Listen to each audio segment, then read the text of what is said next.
All right, what's happening, everybody?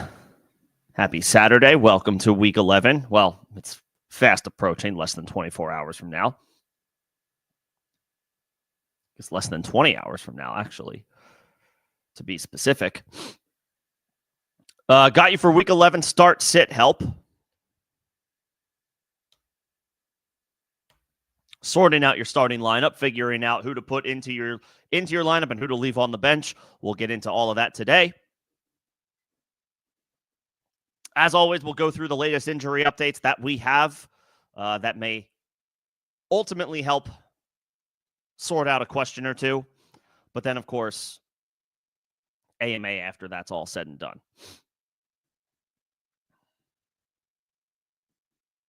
I'll give the latest updates that we have as of today. Any updates that we have from yesterday are old news. So any updates that we have received as of Saturday morning, we'll just quickly fire off and then can start getting to questions. I have to remember to fire off the occasional ticker.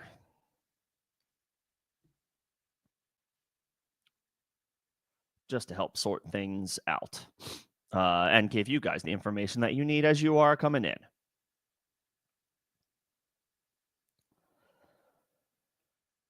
All right, let's see.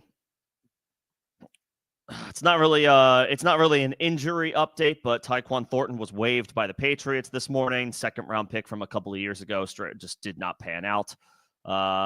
Jake Ferguson not on the injury report for Monday after originally being on the injury report with an illness, so he will go Monday against the Houston Texans. We are at the point where we may want to find alternate options for Jake Ferguson, unless you have Trey McBride or Cade Otton, and that is your alternate option, and they're on bye this week. In that instance, I guess you rock with Ferguson for one more week, and then he's droppable when either McBride or Otton come back.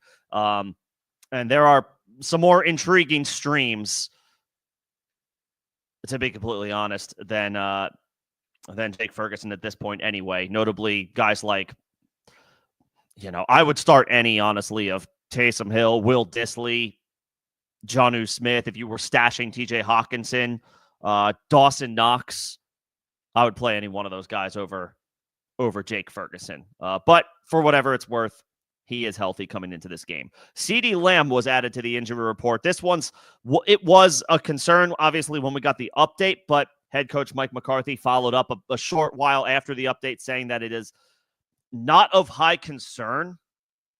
This back injury that got CeeDee Lamb added to the injury report. We'll see what not a high concern means. That's relative. That could mean that he's perfectly fine for Monday night, and this is just a precaution. This could mean like he's fine long term, but he might have to miss a game. So we're going to have to keep an eye on CeeDee Lamb between now and kickoff, at least of the early slate tomorrow, the 1 p.m. Eastern start time, depending on who your alternate options are other than CeeDee. We don't have a lot of information right now. Added to the injury report as questionable with a back injury. Late add to the injury report was CeeDee. You have to keep him in your starting lineup for now. I guess add Jalen Tolbert if he's on waivers. Nico, like on the other side for Houston, Nico Collins, Tank Dell. I guess you could, if you have CeeDee, if John Mechie's out there, if you're desperate, obviously Monday Night Football, your options are going to be limited to replace CeeDee if he's not able to go. We don't know if he'll be able to give it a go or not. McCarthy coming out and saying not of high concern could mean he's fine for this game. It could mean he's not fine for this game, but he's fine long term. We're going to have to see how that plays out with CeeDee Lamb.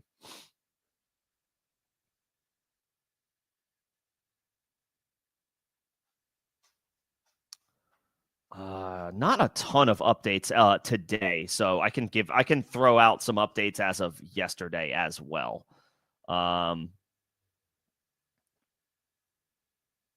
Michael Pittman will play. Don't really want to start him. Devontae Adams tracking to play. He was on the injury report with multiple injuries. An illness, but then also a wrist injury. But it looks like he's going to play. T. Higgins will play. Isaiah Pacheco is ruled out. So it'll be another week of Kareem Hunt. Tyler Higbee a couple weeks away from returning. Juju Smith-Schuster will play for the Chiefs against the Buffalo Bills. Not on the flex radar. Let's see. Marshawn Lloyd out for Green Bay. Jamal Williams out for New Orleans. Nico Collins good to go. Get Nico into your starting lineups. Sam Laporta is out, so we're making other plans at tight end if you have Sam Laporta. If you have Jamison Williams, this is a good sign for his potential for extended opportunities or increased opportunities. DK Metcalf will play, so Tyler Lockett and Jackson Smith and Jigba go back to being flex options only, but Metcalf will play for Seattle against San Francisco.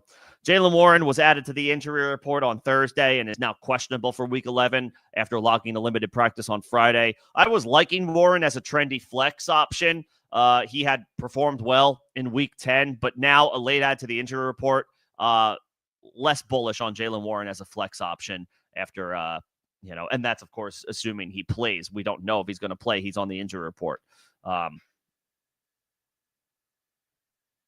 We'll see. Regardless, I would have been advocating for him this week as a flex. I don't think I'm going to unless it's like him versus a deep, deep dart throw. And then, of course, Warren has to actually suit up.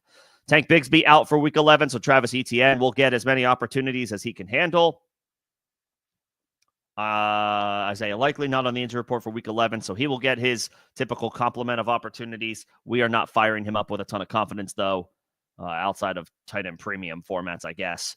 George Kittle questionable for Week 11. Hayden Hurst will play. Why did I think Hayden Hurst was on Carolina and they're on bye this week? Regardless, he'll play. Okay. But George Kittle questionable, so let's keep eyes and ears close to the ground on that one.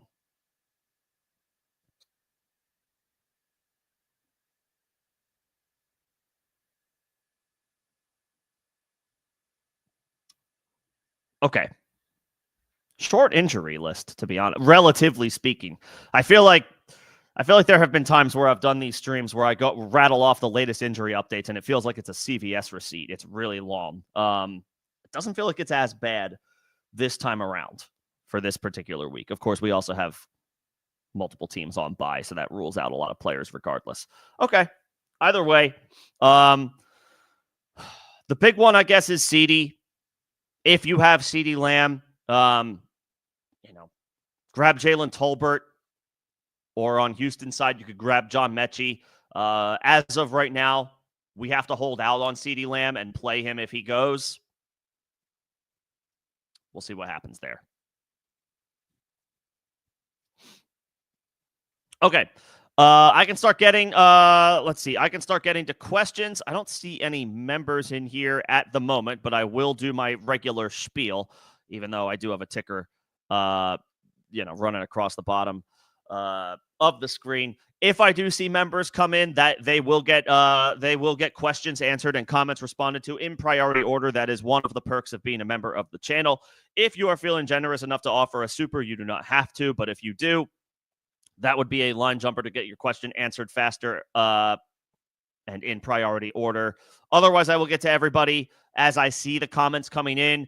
Comments may appear for me in a different order than they appear for you. So if you think I skipped your question, but I'm around where your question is being asked, sit tight. It's possible that it's just slightly a different order for the two for us. I only ask if that you are enjoying the conversation, the dialogue, all that good stuff, whether you're a member or not. If you could just like the stream, that helps me out for algorithm purposes. Appreciate it. Let's get some dubs Week 11.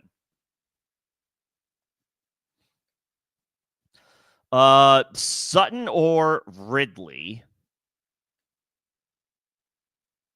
Sutton has the Falcons at home. Ridley has the Vikings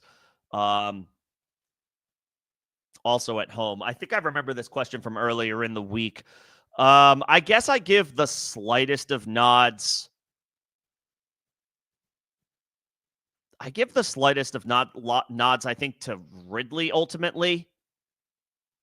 They're both in good matchups. They're both going to get wide receiver one target shares. So I guess it just comes down to who, in this specific instance, who do I think is maybe a little bit better? And I think it's Ridley, respectfully. I think Ridley is just a better football player than Courtland Sutton. Maybe it's not a significant difference, but when you're both in really good matchups and you're both of your options, you're expecting a strong target share for both. I guess I'll go with the better player, and I think that's Ridley. I think both are in a good spot this week.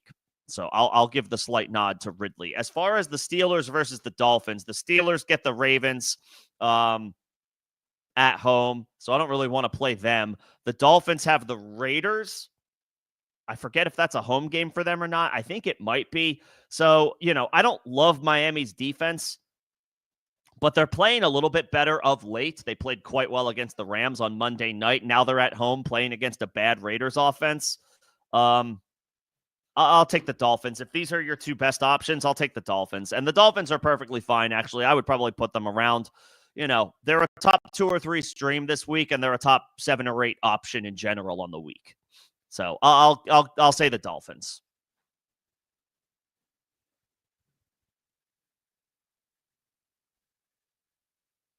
Yeah, give me Ridley, give me Miami. Appreciate the like on the way in. Thank you so much.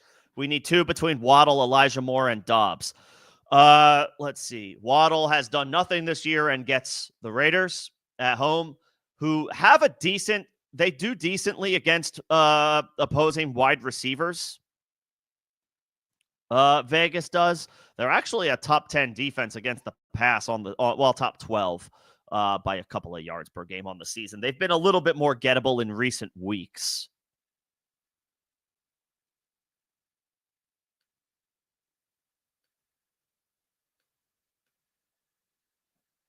Elijah Moore gets the Saints on the road, and I love that spot for Cleveland's receivers in general, because New Orleans has a really bad secondary. They are bottom 5 on the season. Dobbs is in a tougher matchup against the Bears, not as enticing.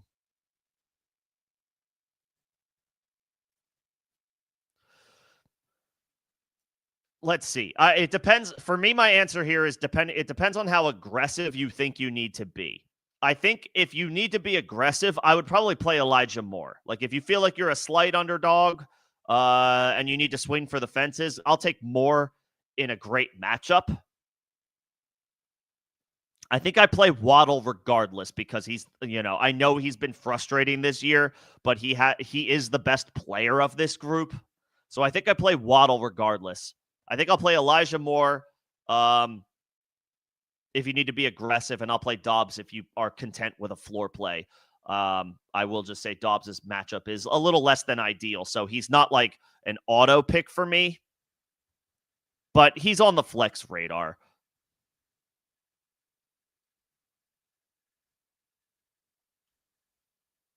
I'll say Waddle, and then Elijah Moore if you want to be aggressive, Dobbs for a safer play.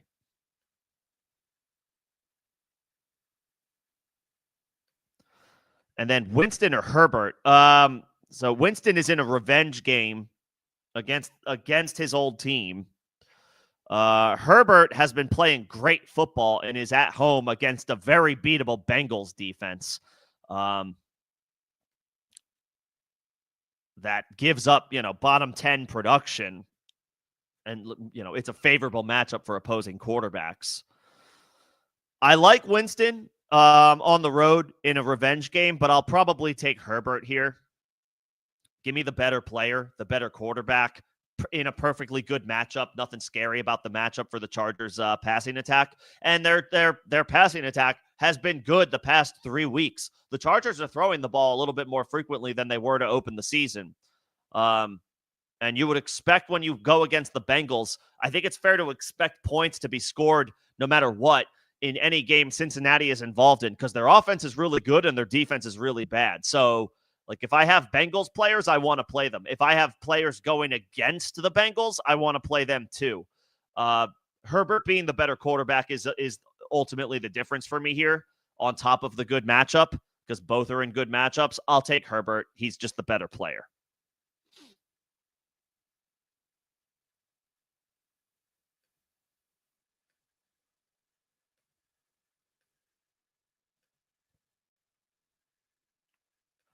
Let's see. Start Kraft or Taysom Hill. Yeah, I mean, it's both are in decent option or are in decent spots. Hill gets Cleveland at home. Kraft gets the Bears on the road. So I guess I slightly prefer Taysom because, again, not only is it at home, but he's going to have an expanded role probably for the rest of the season. Chris Olave is on injured reserve. Rashid Shaheed is gone for the year. Kendre Miller, who would offer depth in the backfield, is on injured reserve and can't come back for another couple of weeks. Hill is probably their most dynamic, you can line him up all over. Alvin Kamara is their most dynamic weapon, of course, but Hill is their most, they can line him up, and they will line him up pretty much anywhere. They'll put him at quarterback. They'll put him at running back. They'll put him at tight end. They'll put him at wide receiver. I'll take Hill and his Swiss Army knife role. I'll take Hill. What's going on, Greg? What's going on, Jake? Good to see you guys. Always got to give a special shout out to the members. And again, for anybody who's just joining or just coming in, I do have to, or one of the perks of being a member, again, is you will get questions answered in priority order. So I see a question from Jake, so I'm going to jump down to that. But I have my spot in line. John, Thomas, Derek, sit tight. I'll get to you guys shortly. Appreciate the patience.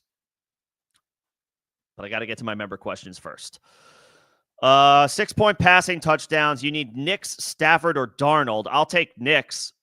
He's playing really well right now. He's at home in a great matchup. And he'll run, which I know doesn't necessarily help 6-point passing touchdowns, but, it's still a Konami code, the yardage anyway versus the passing yards. I'll take Nix. Stafford has been very okay. He's been up and down this year. And now he goes on the road against a New England defense that is beatable. They're not as lethal or intimidating as they were during Belichick's years in New England, but they still have a decent defense. Stafford has good weapons, but on the road, short week, West Coast team going east. I don't love that spot for Stafford. So I'll take Nix at home. And Darnold is coming off like 2 really bad games in a row. The matchup against Tennessee isn't awful because L'Jarius Sneed is going to be out for Tennessee, but Darnold has been playing poorly. I'll take Nix. I'll take Nix. And then as far as Downs, Waddle, or Myers, I would probably play Myers. I think he's in the best spot of this group.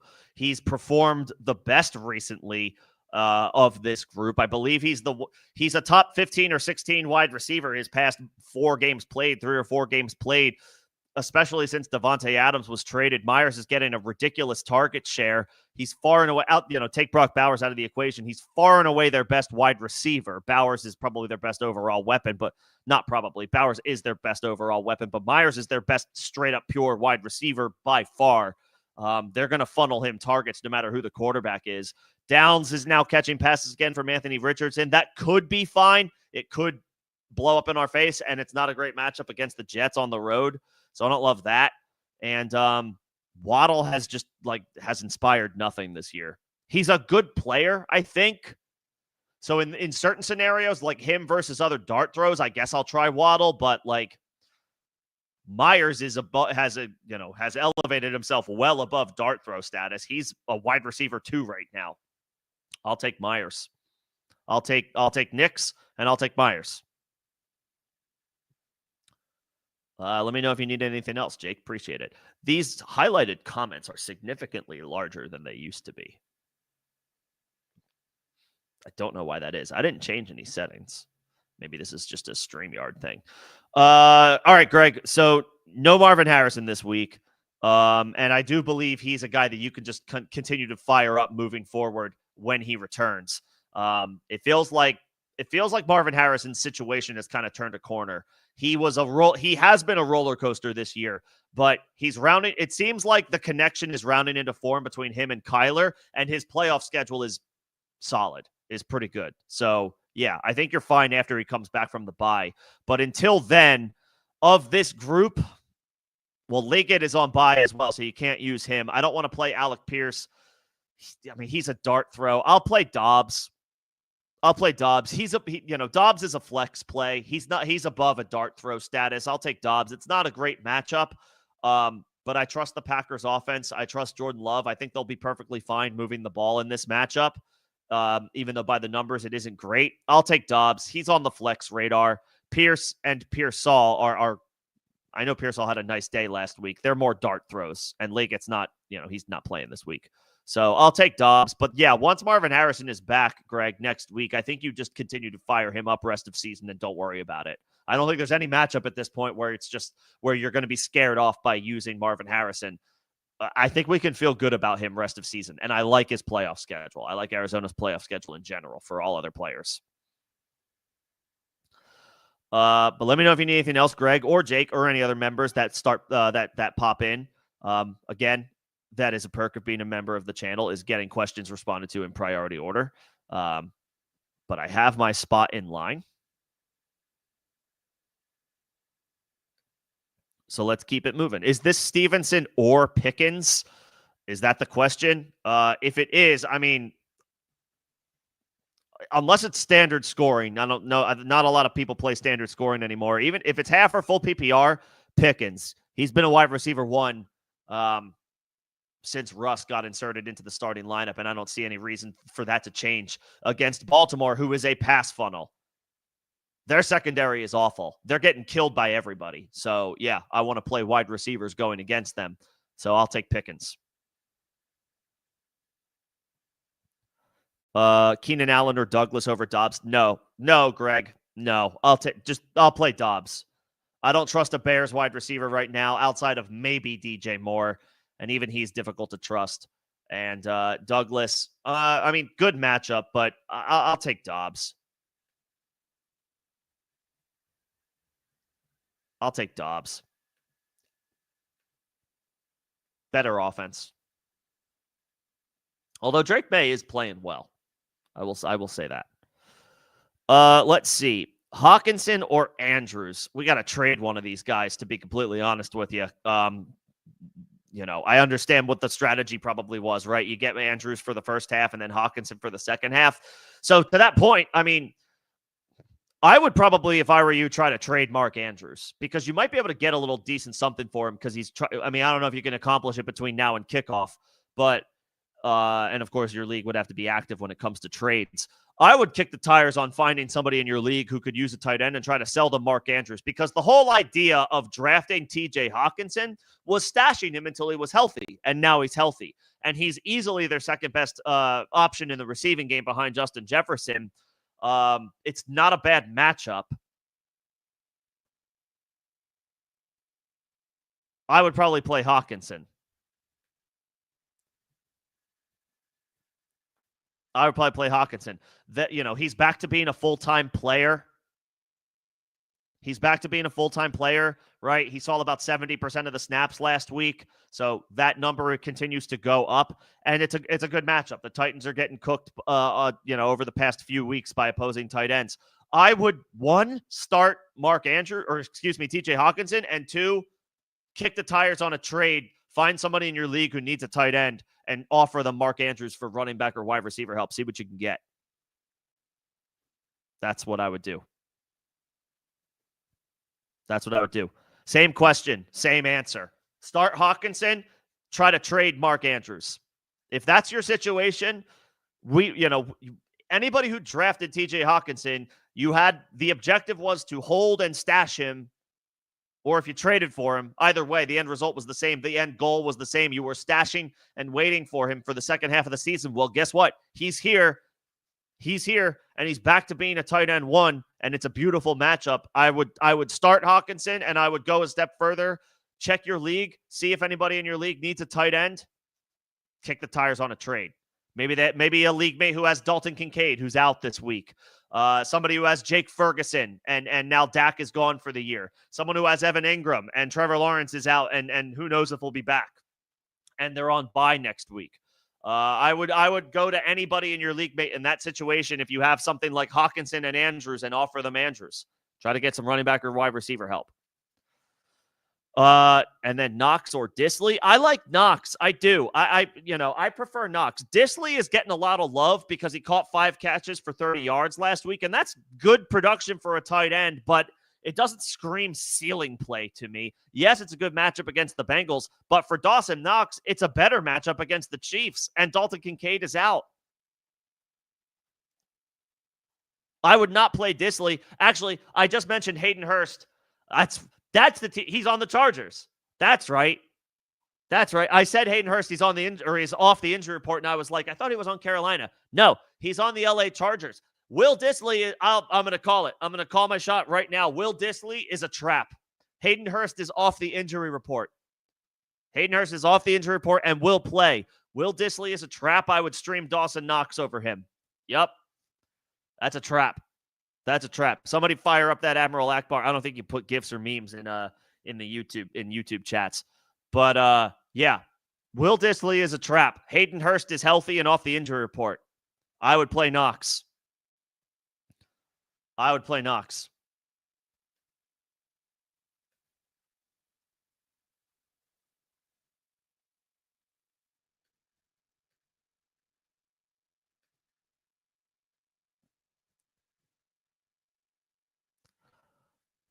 This is a trade question. You traded James Cook and Waddle for Mixon. I'm fine with that as long as your wide receiver depth is okay, because Waddle's not helping you at all this year. Mixon's been a bell cow. He's been a stud RB1. Houston's playoff schedule doesn't look great, but Mixon has been amazing. So that's a scenario where it's like, I don't care that the matchups on paper don't look spectacular. Mixon's been a beast. I'm fine with this as long as you've got good wide receiver depth, which I assume you do if you felt comfortable moving off of Waddle. I'm good with this.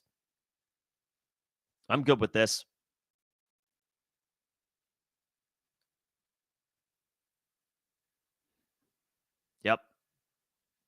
And you said it yourself. You like Mixon.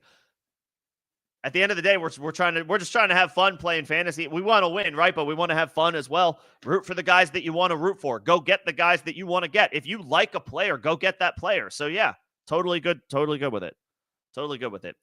Metcalf, Jennings, Ridley, Ladd, McConkey. I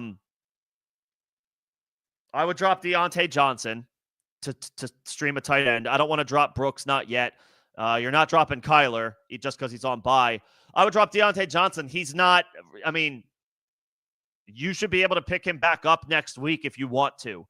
He's just not a full-time player for Baltimore right now. Maybe he gets into the game a little bit more as he continues to get some more, experience in Baltimore's offense, but you look at your wide receivers. You have Metcalf, you have Jennings, you have Ridley, you have Ladd McConkey. You have no need for Deontay Johnson, not just this week, but maybe moving forward, given the circumstances. Drop Deontay, and then I would play. Metcalf is coming back from an injury, but it's DK Metcalf. I like Ladd McConkey in a great matchup against Cincinnati. I like Ridley against Minnesota.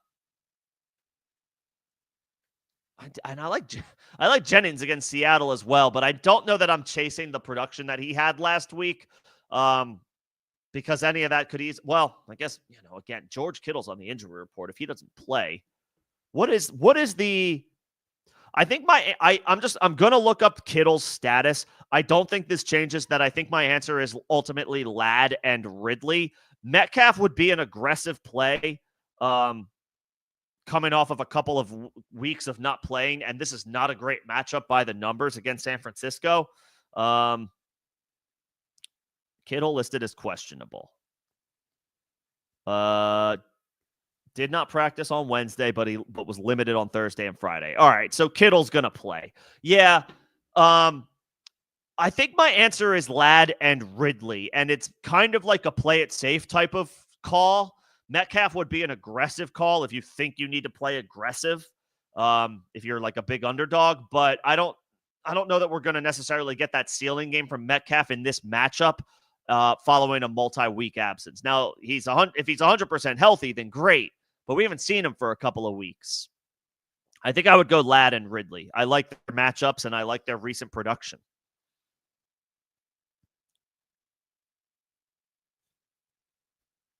I would play Ridley, I would play Ladd, and I would drop Deontay. Taysom Hill or Gesicki? Give me Taysom Hill. Gesicki is going to be up and down, and especially with T. Higgins back for Cincinnati, you're expecting a tight ends are peaks and valleys, right? And we start them or stream them depending on their opportunity and situation. This is looking like a down week potentially for Gesicki with Higgins back. I'll take Taysom Hill. His opportunities are probably going to be more than Gesicki, higher than Gesicki. Gesicki's not on the streaming radar for me this week.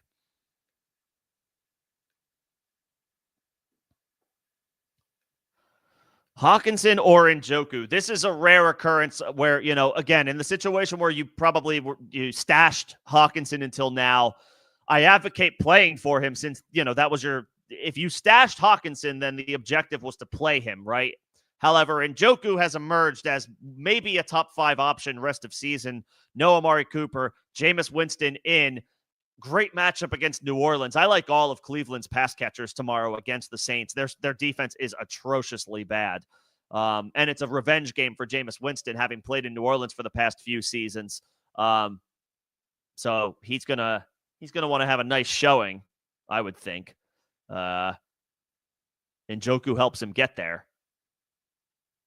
I would play Njoku. Try to trade one of those two. Kick the tires on, again, anybody that has Hawkinson and another really good tight end, try to trade one of them to somebody in your league that needs a tight end. Try to pick up some running back or wide receiver help, whatever you can get. I just don't like rostering 2 tight ends. I like having one, and if anything happens, I'll deal with it when it happens. You know what I mean? I would probably start Njoku, but I would kick the tires on trying to trade either one of them and see what type of running back or wide receiver help you can get. This goes for anybody, honestly, with 2 viable tight ends. If you have 2 viable tight ends on your roster, to me, you have one lineup decision to make too many. I like keeping it simple when it comes to the onesie positions, quarterback in 1 quarterback leagues, tight end, kicker defense. Just try to find one, especially tight end. Try to find one option and just stick with that week over week, and not have the headache that you have to decide between 2 good options. Flip one for running back or wide receiver depth, whatever you may need more of. That goes for anybody with 2 viable tight end options.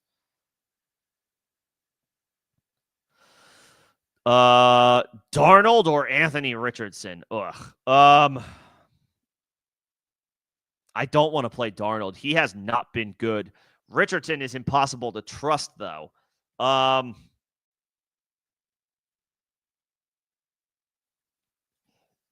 I don't trust the Colts offense. I don't trust Richardson himself.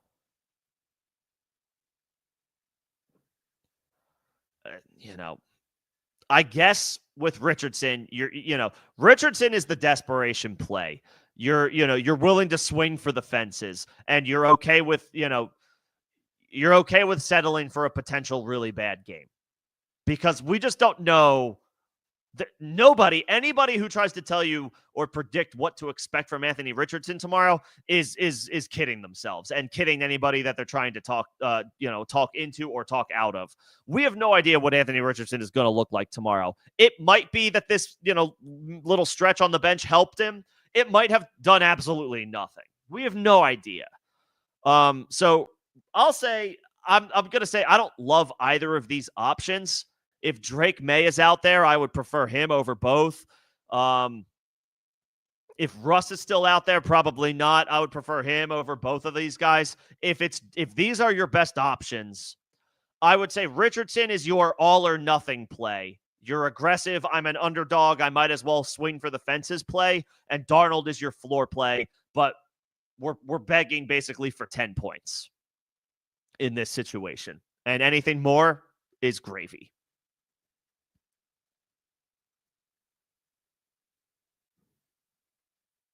So Richardson is your Hail Mary moonshot, and Darnold is your boring, safe play. And we're hoping for 10 points. It depends on what you think you need, depending on your matchup. As far as Dolphins versus Chargers, I will take the Dolphins. The Dolphins get the Raiders. The Chargers have a good unit, but they're playing Joe Burrow and the Bengals. I don't want to play it. I don't want to play a defense against Joe Burrow and the Bengals. They can light it up for 30 or 35 points any given week. Doesn't mean they're going to win the game because their defense is awful, but I don't want to play a defense against the Bengals offense. I do want to play a defense against the Raiders offense, so I'll take the Dolphins over the Chargers.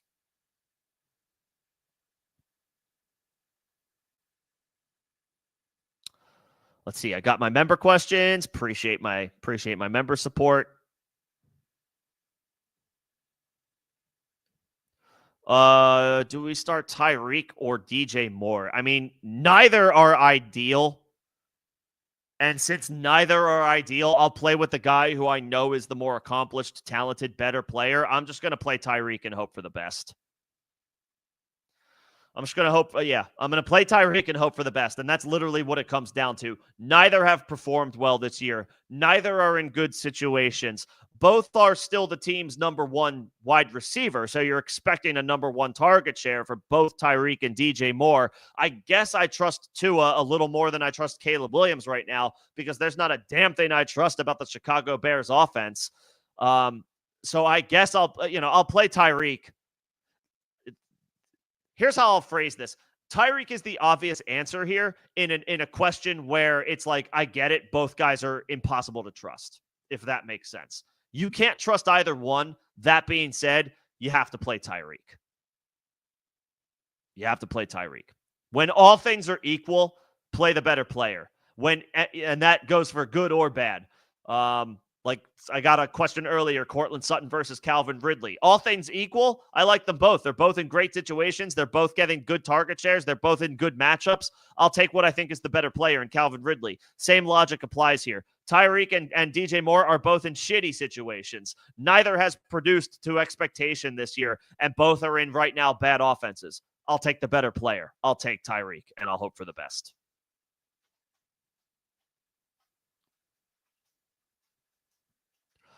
Okay. Podson, Chicken, Nigel, I see all your questions. Just sit tight. I got another question from Jake, so I got to get to my members first, but I see everybody's questions. I have my spot in line. Appreciate everybody's patience. I got to get to my members first. That is a perk of being a member of the channel. Higgins, Dowdle, or Tillman? Tillman, right? Am I really like confidently saying Tillman over T. Higgins? I think I might be. Although T. Higgins is in a really good spot in that offense. And he's the better player. Okay. I backtrack. I'm hype on Tillman as like a Tillman or other like RB3, wide receiver 3, occasional RB2 options. I like Tillman a lot this week in the matchup. Higgins, I won't. He's healthy. It's not the best matchup, but the Bengals offense is awesome. Joe Burrow is playing great football right now. It's not translating to wins for Cincinnati, but Joe Burrow is slinging it. I'll take Higgins. I'll take Higgins over Dowdle, over Tillman. I like Tillman a lot this week, but I got to remember, I got to give respect where it's due, and Higgins has earned that. We'll go back to the well with Higgins. He's too talented of a player to leave out of lineups when he's off the injury report. The vibes on him for the rest of the year are shaky, but for when he's healthy and in the lineup and expected to be a full-time player like he is tomorrow night, we play him. We play T. Higgins.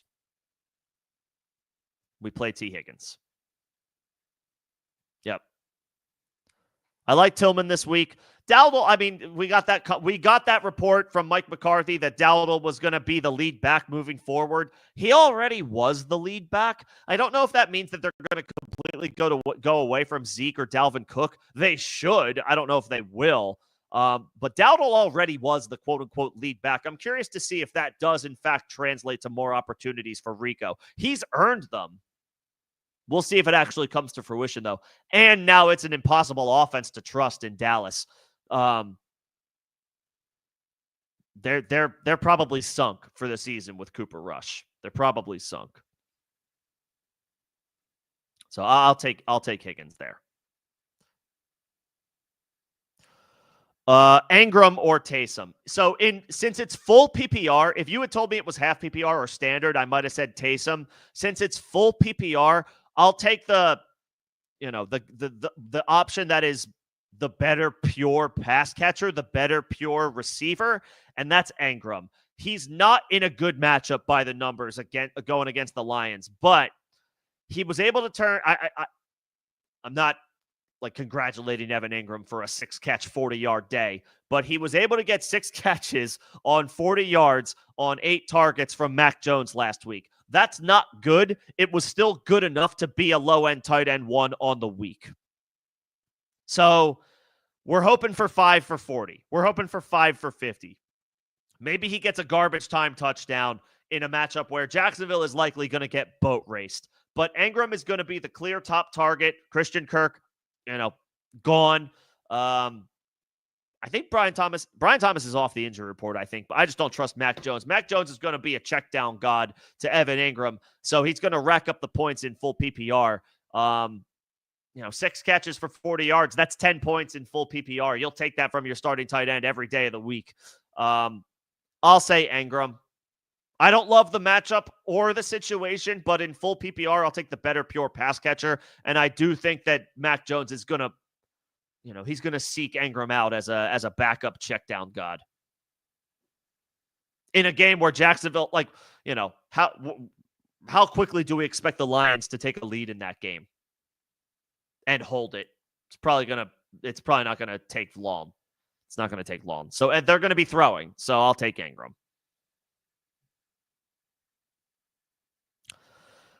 Kenneth Walker or Tyreek Hill in full PPR. Walker. That's how unreliable Tyreek Hill. Of course, I say this now. Of course, whatever. Tyreek Hill's probably going to burn me, but Kenneth Walker has been an RB1 this year, and he's catching the ball at a ridiculous rate. He's probably going to need to catch the ball at a ridiculous rate tomorrow in a situation where it's probable Seattle is trailing or at the very least, it's neutral game script and they're on the road against a better team. They have to play aggressive. And San Francisco's been kind of suspect to running backs this year. I would expect Walker to catch quite a few looks in the passing game because he's been he's been regularly involved as a receiver out of the backfield this year. In full PPR, I'll take Walker. He's been better. Tyreek has been difficult to trust. He's dealing with this wrist injury that apparently could lead to him playing with a cast. Right? Was that the last update I saw from Tyreek about this wrist injury? Or am I thinking of somebody else? Doesn't carry an injury designation, so that's good. Maybe I'm thinking of somebody else. So he's off the injury report, but as recently as a week ago, Tyreek was like, yeah, I got a wrist injury. It's bothering me. It's been bothering me since the offseason. It was escalated during that incident that he dealt with week 1.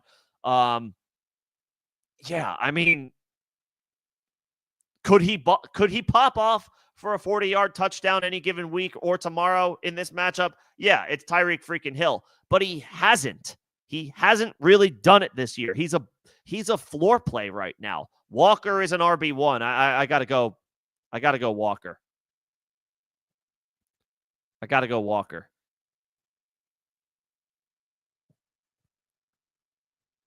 W's in the chat for he hate me. A very generous donation, gifting another 5 memberships to some lucky watchers, viewers, listeners. Appreciate it. He hate me. Appreciate the generous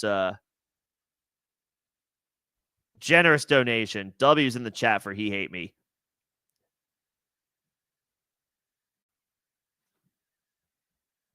Appreciate it, man. And let me know if you need anything specifically. If you got any questions, appreciate it. He hate me. Very, very generous. Look at that. Look at that beautiful 5 new folks with memberships to the channel. Now you got 5 more people who are getting questions answered a little bit sooner, a little bit faster.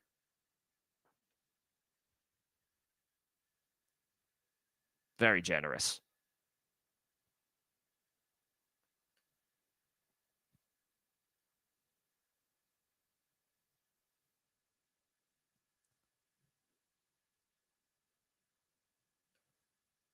All right, let's see. Gotta give some love. Definitely the most giving member that I have. I love all my members. He hate me. Definitely the most giving. Lots of memberships given out this year.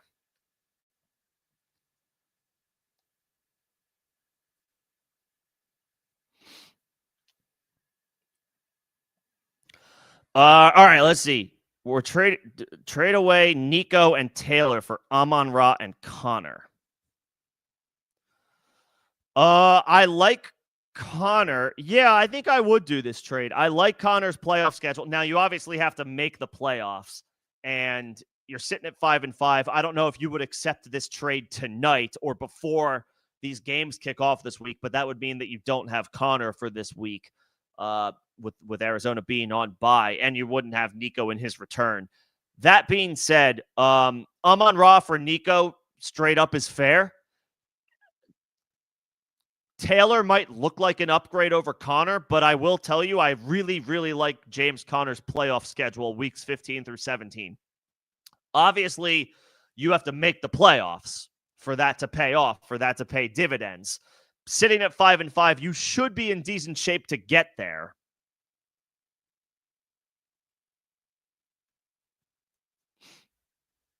You should be in decent shape to get there. I like James Conner's playoff schedule a lot. What's Taylor's numbers been recently? I know he's been solid. 15 half PPR points last week, or 100 yards, 100 scrimmage yards. Caught a couple of passes. The week prior, quiet, but week 8 he had a great week, 105 rushing yards and a touchdown. So Taylor's been doing his thing. Jets, Lions, Patriots, bye week for Taylor. So that's a rough stretch. And then Denver, Tennessee, and the Giants week 17 is great. But Taylor's actually got a rough stretch of games between tomorrow and I know that the Jets are you can beat them against the run. Running backs have had success against them. I just don't know how much I trust this Colts offense right now. And therefore, I feel like there's more downside here because there's so many question marks around the Colts. And then the Lions, great defense against the run. The Patriots are beatable, but it is a road game for them. Then a bye week. Then Denver on the road. They're good against the run. Tennessee at home. I mean, they're upper echelon. They're top half of the league against the run.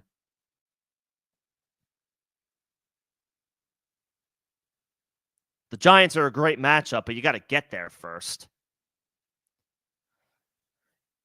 If you can stomach not having Connor this week, then I would do it.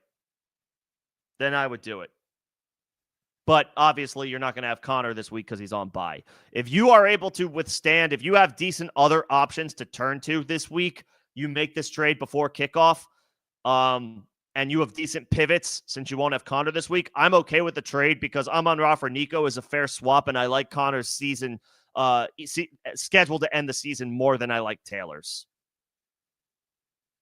Yep.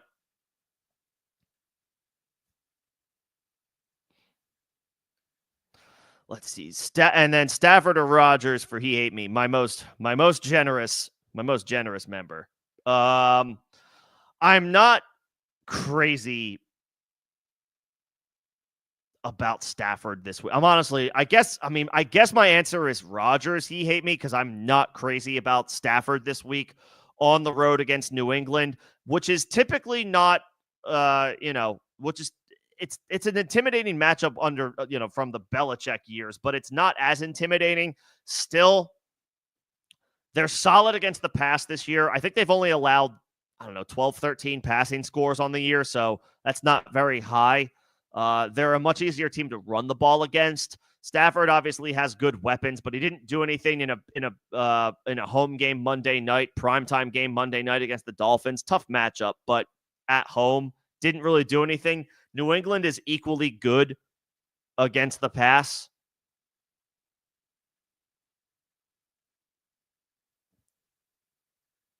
Rodgers, on the other hand, gets a Colts secondary that is getting lit up by opposing passing games. I'll take Rodgers.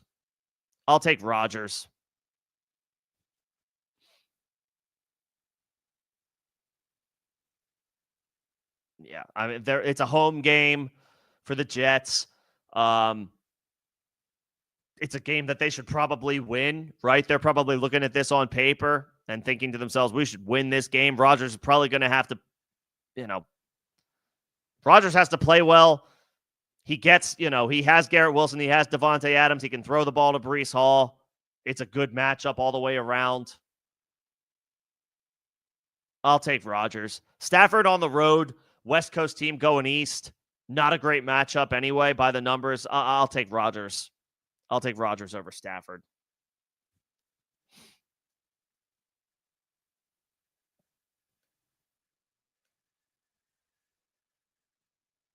Both are in the QB2 department, to be clear. But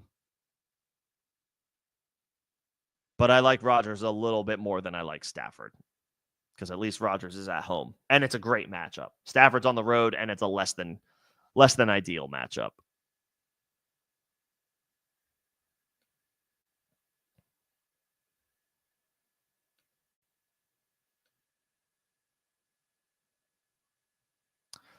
Let's see. Let me know if you need anything else. He hate me. Appreciate it. Let's see. Greg, your answer here is Russ. Russell Wilson is an option as your quarterback between Stafford and Love. I would play Russell Wilson over both of those guys. Baltimore's defense, their run defense is solid. Their pass defense is worst in the league. I know it is a division game, right? It's a division game, and these games against between the Steelers and Ravens are often a physical battle, low scoring, right? Lots of defense. This is different, though. Baltimore's secondary is terrible. They're giving up the most passing yards in the NFL this year on a per game basis.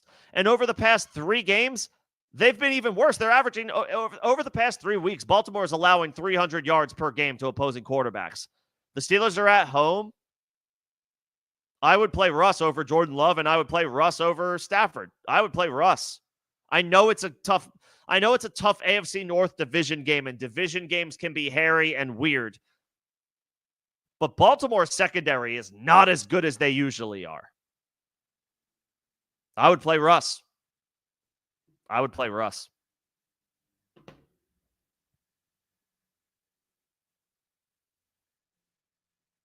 Yep, I would play Russ over Jordan Love on the road against Chicago, and I would play Russ over Stafford on the road in New England. Yep, I would definitely play Russell Wilson, 100%. Let's see. I got the first question. I got that first trade question. I got another trade question here. Trade away Tyreek, DeAndre Swift, and Mark Andrews for Jefferson and Estime. Yeah, I think so. Because I think I'd rather have Jefferson than Tyreek rest of season. You are giving, can you get like one piece back to make it an even 3 for 3? Could you get, I don't mind Estime.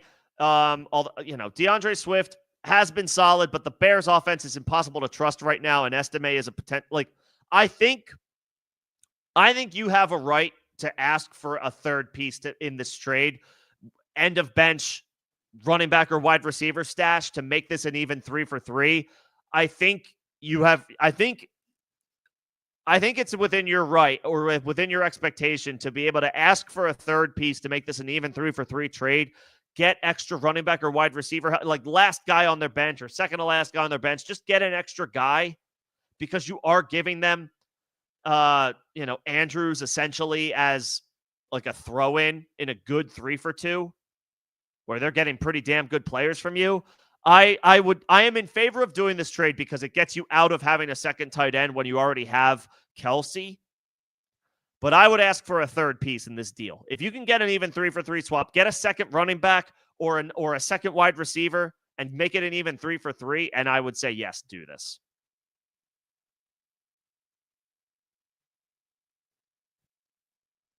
I would say yes to that.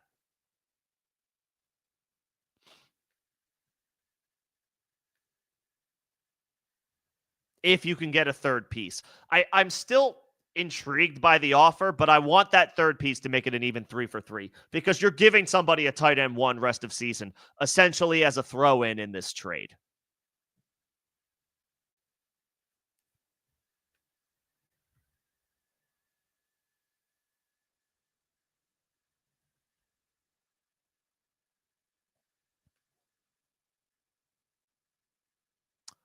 I got a question from David. What's going on, David? Again, I gotta give my members priority responses, but I have my spot in line.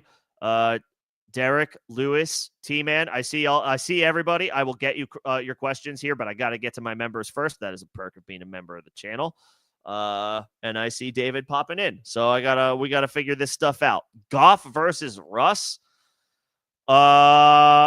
Probably Goff is in the much better matchup, but he may not need to do a whole lot tomorrow.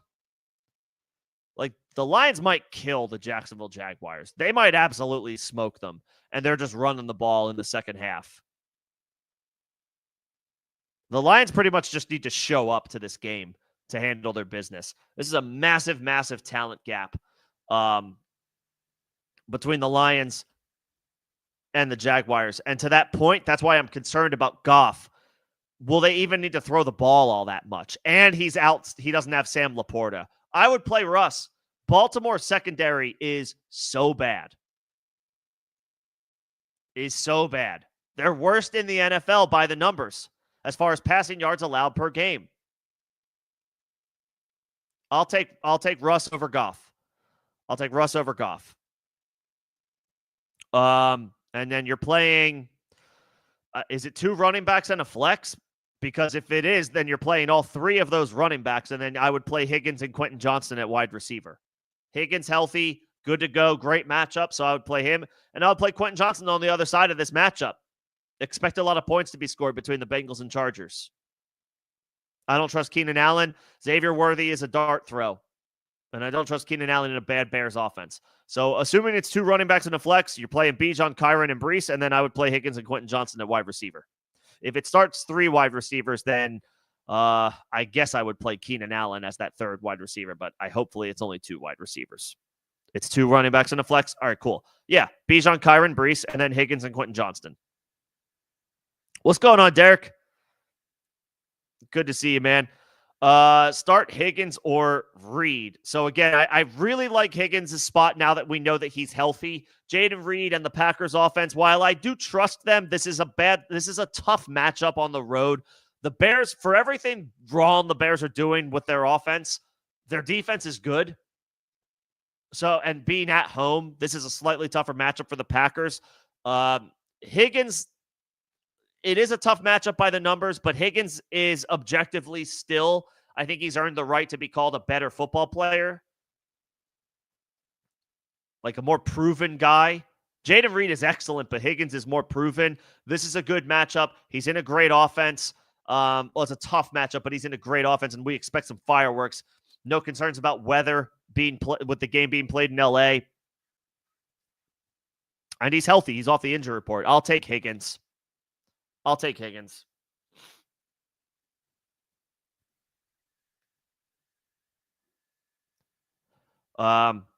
are top 10 defenses against the pass. The Bears are a little better.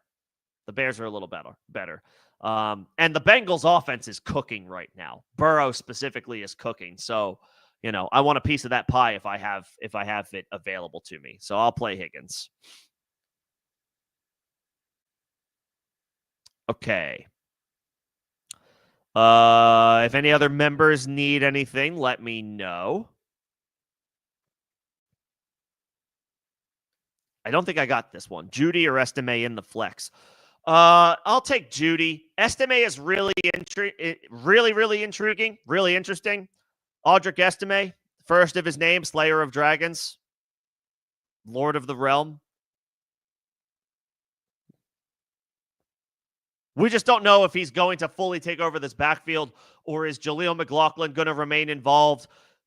Is Javonte Williams still going to get in there? I don't know that I trust it anymore, but is it possible that this is like some, does Estime lead some gross 3-man committee where he's not really getting the passing down work because they're giving it to McLaughlin? And maybe, yeah, he's getting 15 carries a game, but if he doesn't turn it into 80 yards and a touchdown, then it's not the most helpful.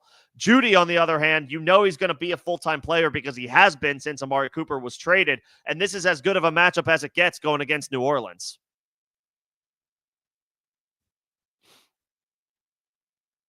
Jerry Jeudy's been a solid wide receiver 3 over the past couple of weeks.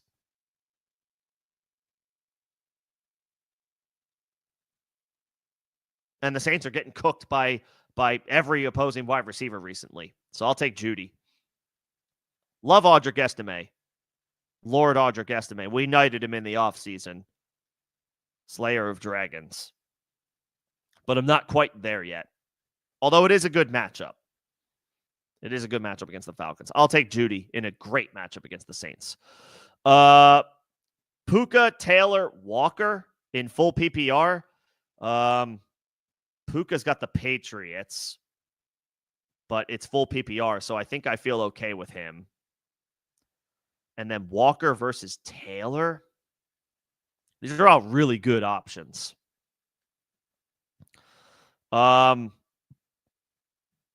These are all really good options. These are top 20 options for the week. It sucks that you have to pick one to sit.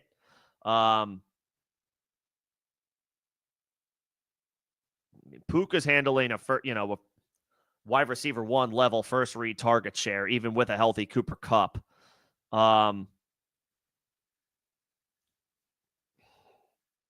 I guess I don't want to sit Kenneth Walker.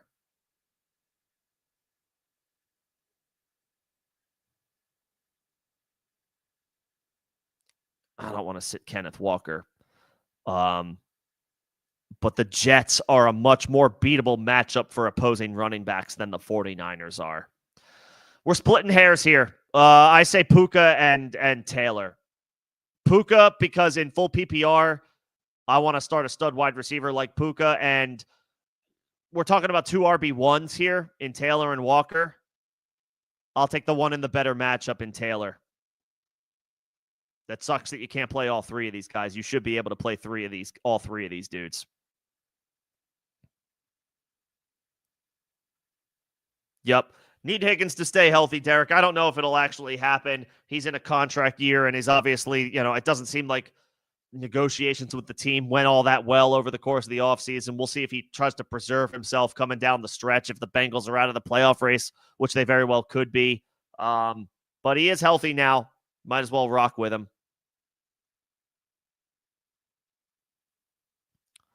Let's see. Yeah, Davante did not do much. None of the wide receivers in that game did a whole lot, unfortunately.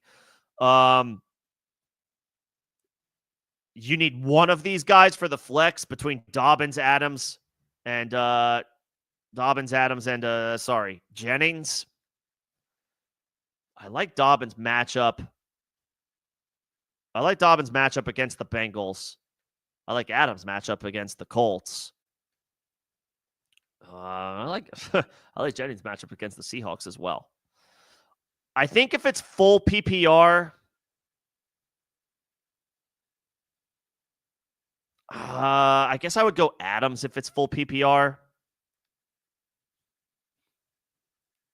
Honestly, I might go Adams if it's half PPR because there's a couple more questions about J.K. Dobbins now that Gus Edwards is back healthy. So there's a little bit more concern about his usage.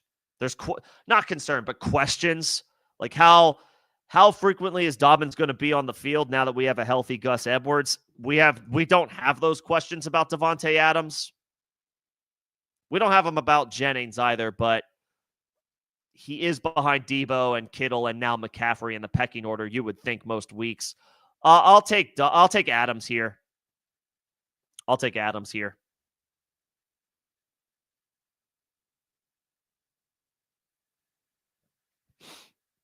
Let's see. I got a few of these member questions already. Appreciate my members. Appreciate the support of the channel, guys. Thank you so much. I think this is where I'm at. Let's see. 6 points per. Is that per passing touchdown or just in general? Either way, we need to pick up a tight or figure out a tight end to start between Taysom Hill, Jonnu Smith, or Hunter Henry. So if it's standard scoring, is that to say that there's no PPR or half PPR? Because if that's the case, then my answer is Taysom. Because Taysom will likely get opportunities as a runner. Right? Taysom Hill will likely get opportunities as a runner behind Alvin Kamara with Kendre Miller on injured reserve. In addition to being he'll play some snaps at tight end, he'll play some snaps at wide receiver. They'll line him up all over the place. But if it's standard scoring, no point per reception, no half PPR or full PPR, that elevates Taysom Hill more than it does Jonnu Smith or Hunter Henry, because Taysom will run. He'll get opportunities as a runner.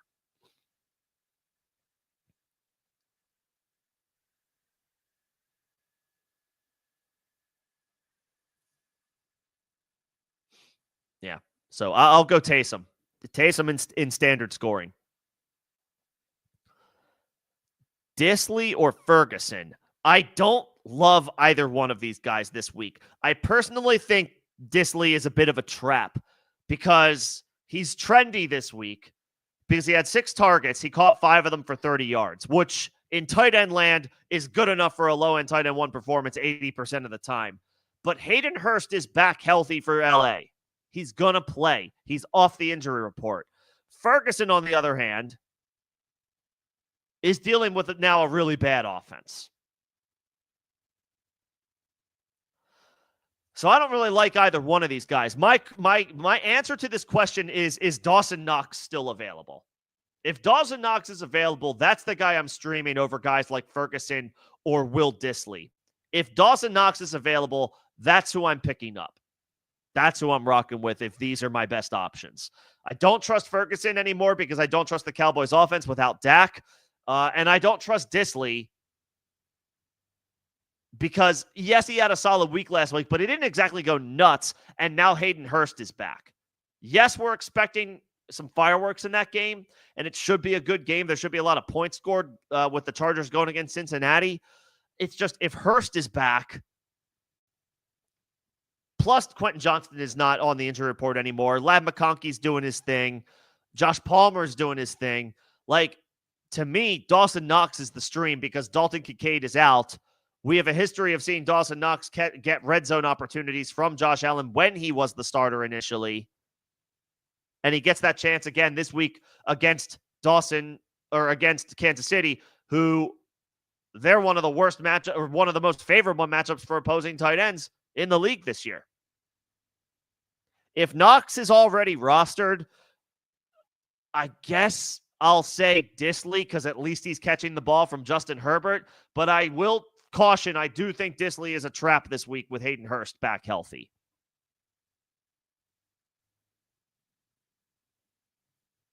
So my answer is Knox if he's available, Disley if he isn't. Jonnu, Taysom, Disley, or Knox in full PPR. In full PPR,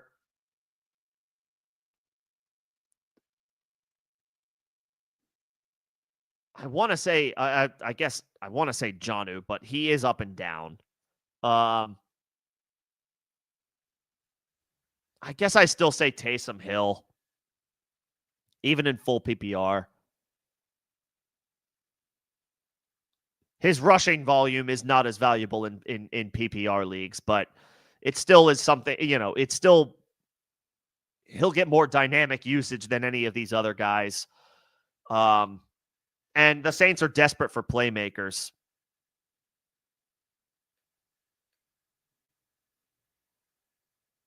I'll take Taysom. I'm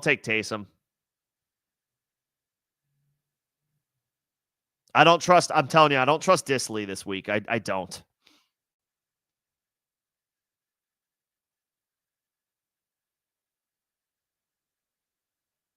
I don't. And yeah, just real quick, it's a good matchup. Don't get it twisted. Cincinnati's defense is awful and is great to target for any situation, for any matchup.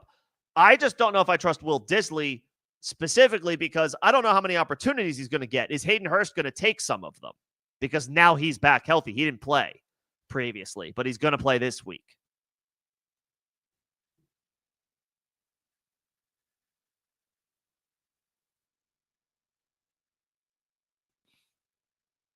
And Kincaid is out for Buffalo, so that gives Knox, clear path.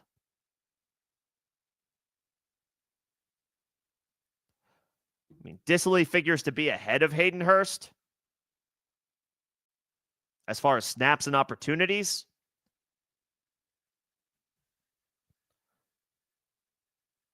I don't know. I just feel like I feel like the chances of him getting vultured are higher than somebody like Dawson Knox because there's no Dalton Kincaid for Buffalo. But yes, it's a great matchup. Cincinnati is a defense that you want to target with your players if you can.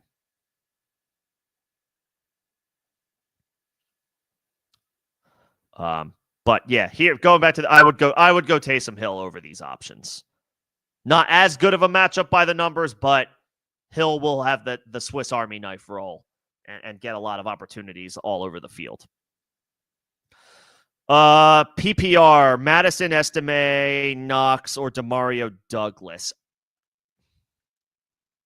I worry myself about suggesting somebody like Alexander Madison. However, I do think this is a spot for him to come through. I do think this is a spot for Madison to come through because I expect that the Dolphins will be winning this game. We'll have a lead in this game.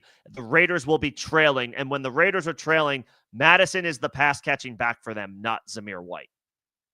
So if this game goes the way I expect it to, where the Raiders are trailing because the Dolphins while the Dolphins haven't been great this year, they're better than the Raiders.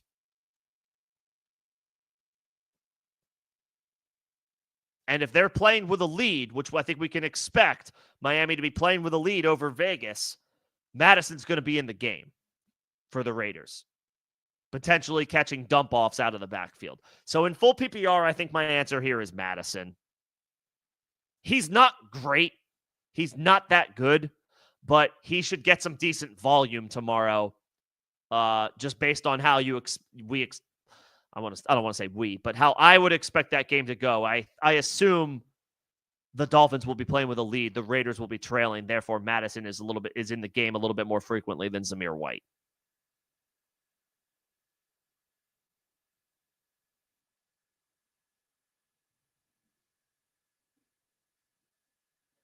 I'll take Madison. I like Lord Audric Estime, Slayer of Dragons. First of his name, Lord of the Realm. I need to see if he gets a little bit more passing down usage before I fire him up. Or are they going to continue to give those opportunities to McLaughlin? I'll take Madison. Someone dropped Otten. They're insane. Otten's a top 5 tight end rest of season, so nicely done. Traded Hunt and Hopkins and received Garrett Wilson. All right, I'm okay with that too, as long as your running back depth is okay. Kincaid might be able to be dropped outright if you need the IR spot. Don't do it since you have him in IR until you until you need that spot for somebody else. But I would move forward with Otten as your starting tight end rest of season over Kincaid. You could probably Kincaid has no trade value now that he's injured and he's got a bye week coming up. You might be able to just drop him outright. But I like the acquisition of Garrett Wilson. Should have a good week tomorrow. Should have a good game against the Colts. And you picked up Knox. There you go. Yeah, I like Knox more than I like somebody like Dissly or Fergie Ferg. I just don't trust Ferguson anymore with how the Cowboy season is going. Cooper Rush rest of the year. I don't trust this offense anymore. I don't know if I trust Ferguson. I don't know if I trust Rico Dowdle, who I've been a big proponent of all year long. I don't know if I trust him anymore. I barely trust CeeDee Lamb. Yeah, so I don't mind. I don't mind pivoting off of guys like Ferguson. I guess I am a huge Taysom stan this week. I mean, again, also this must be a StreamYard thing. The comments, they appear so much bigger on the screen. I feel like I'm like feel like I'm talking to you guys with my eyeballs. So I'm gonna move them. I'm gonna uncheck them when I'm not specifically talking or referring to one of the questions or answering one of the questions. Yeah, I guess I do like Taysom Hill rest of the season in general because who the hell else is going to get the ball for New Orleans other than Alvin Kamara? All of their wide receivers are hurt. Olave is out. Rashid Shaheed is gone for the year. Bub Means is on IR. Kendre Miller, the backup running back, is on IR. Like Taysom Hill, out of necessity, is going to need to get a huge role on offense. So yeah, I'll take Taysom at home, especially at home.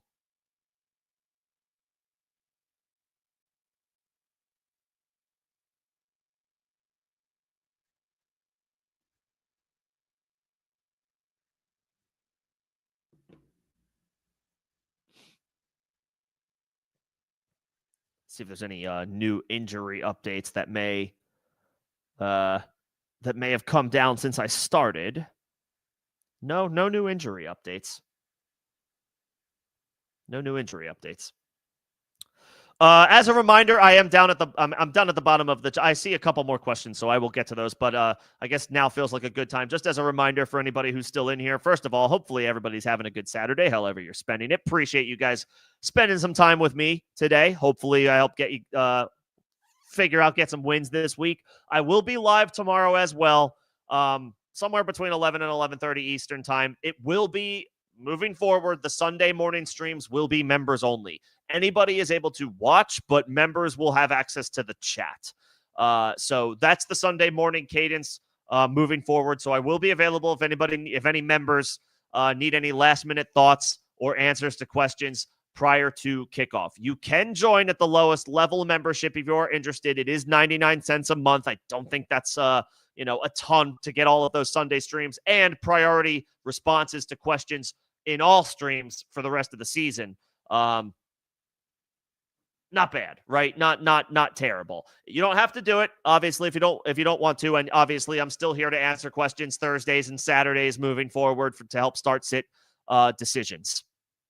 But Sunday mornings moving forward for the rest of the season will be limited. The chat and therefore the ability to ask questions will be limited to the members on Sunday mornings. Just wanted to give that heads up, which I've been sharing, but I want to make sure that I keep everybody in the loop.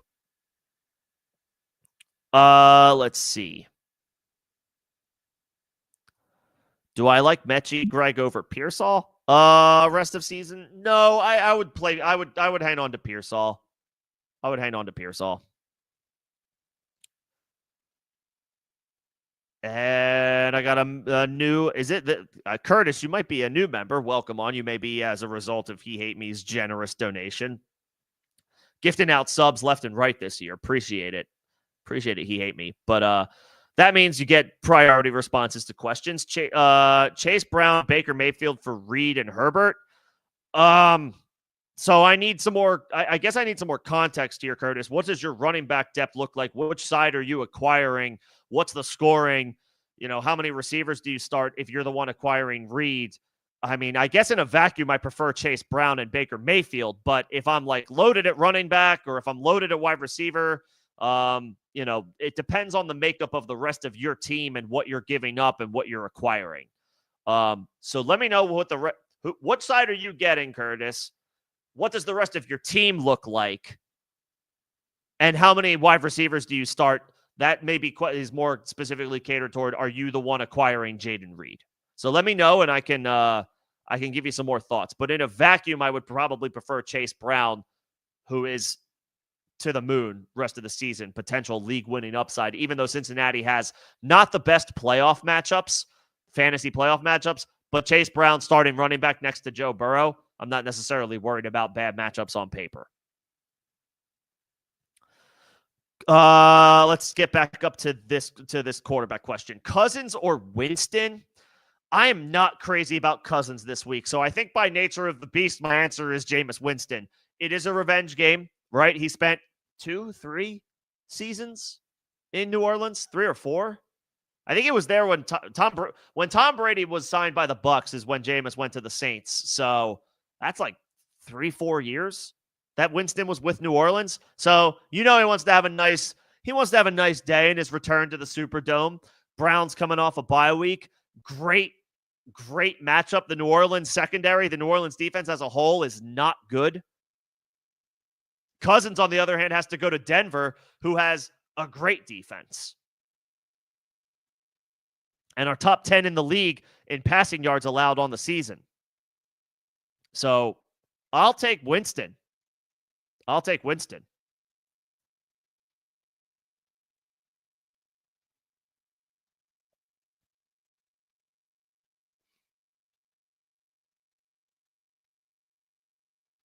Yeah, I'll take Jameis. Let's see. You'd be giving up Chase Brown and Baker, and you'd be getting Reed and Herbert. Okay. So you have Darnold. I definitely don't want to play Darnold this week. So Herbert would help you this week, but I think Baker helps you a little bit more rest of the season, especially since he's getting Mike Evans back. You have Cook, you have Montgomery, you have Chase Brown, and you already have Metcalf in there over. So who would be? So Jaden Reed would be your new flex over Chase Brown. I also didn't ask what the scoring is. If it's full PPR, that obviously gives a little bit of love to Jaden Reed, but Chase Brown can catch the ball out of the backfield as well. I don't think I'm in on this, Curtis. I don't think I like this. If you're essentially replacing Jaden Reed for Chase Brown in the flex, even in full PPR, I don't think I like that. Because I think if you're taking Tyreek Hill out of your lineup for DK Metcalf, that means do you start only 2 wide receivers? So wide receiver isn't a major need for you. I know Tyreek Hill's been disappointing, but if Tyreek Hill's on your bench, that means that you already have viable wide receiver options. Chase Brown has league-winning upside, in my opinion, because Zach Moss is on injured reserve and gone for the year, and the Bengals' offense is playing great, and the Bengals' defense sucks, so the Bengals' offense has to keep their foot on the gas all game long, every game. I think I say no. I like Jaden Reed. He's a good player. But Chase Brown has league-winning upside. And it keeps your running back depth strong. I say no to this. I would not. Darnold stinks for this week. I would rather have Herbert, but I'd rather have Baker than both of those guys rest of the year, especially with him getting Mike Evans back, presumably after the bye week. I would say no. I say no. If you lose, you're out this week. I would rather play Chase Brown for this week. For this week, yes, I'd rather play Herbert than Darnold, but I would rather play Chase Brown by a wide margin over Jaden Reed. So I know it's dicey. I know it feels hairy to have to start Darnold. He's played poorly the past 2 weeks, but it's not a bad matchup because L'Jarius Sneed is out for Tennessee. So he gets a little bit of a relief there. And I would much rather play Chase Brown than Jaden Reed this week. Way more than the gap between Herbert and Darnold. I'd rather play Chase Brown. I know it's hairy firing up Sam Darnold in a must-win game, but I would rather have Chase Brown than Jaden Reed in a must-win game. So I would stick with what you have. Best of luck. Hopefully you get the dub, stay alive. I'm in a same situation in a league where if I lose, I'm toast. So I feel your stress and the pressure to get the win. I would sit tight. I would stay put. I would keep the guys that you have.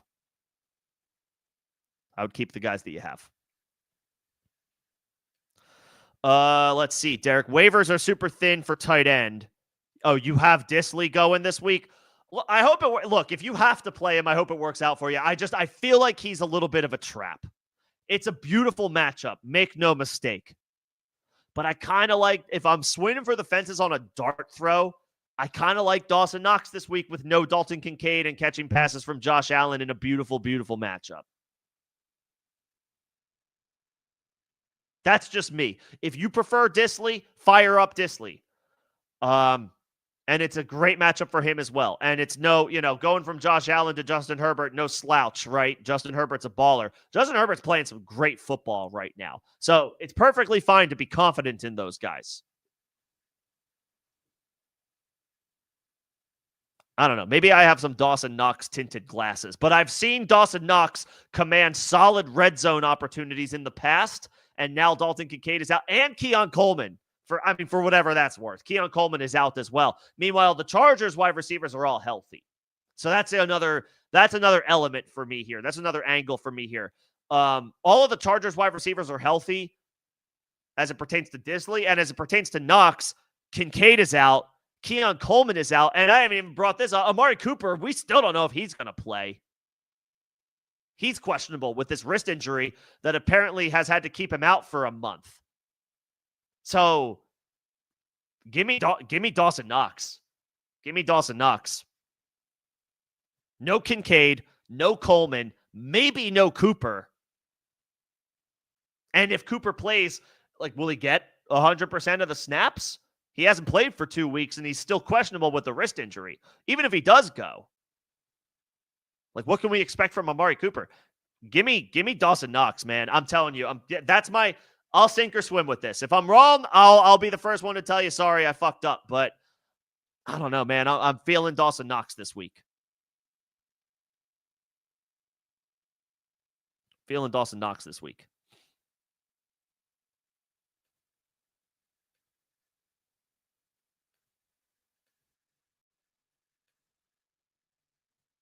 But if you believe in your heart of hearts, and I always say this to anybody, if what I'm telling you is not jiving with what you believe, then start your guys or if I'm telling you don't make a trade, but you think, no, I do want to make this trade, then make the trade. At the end of the day, and I know you guys know this, but I'm just reassuring y'all, it's your team.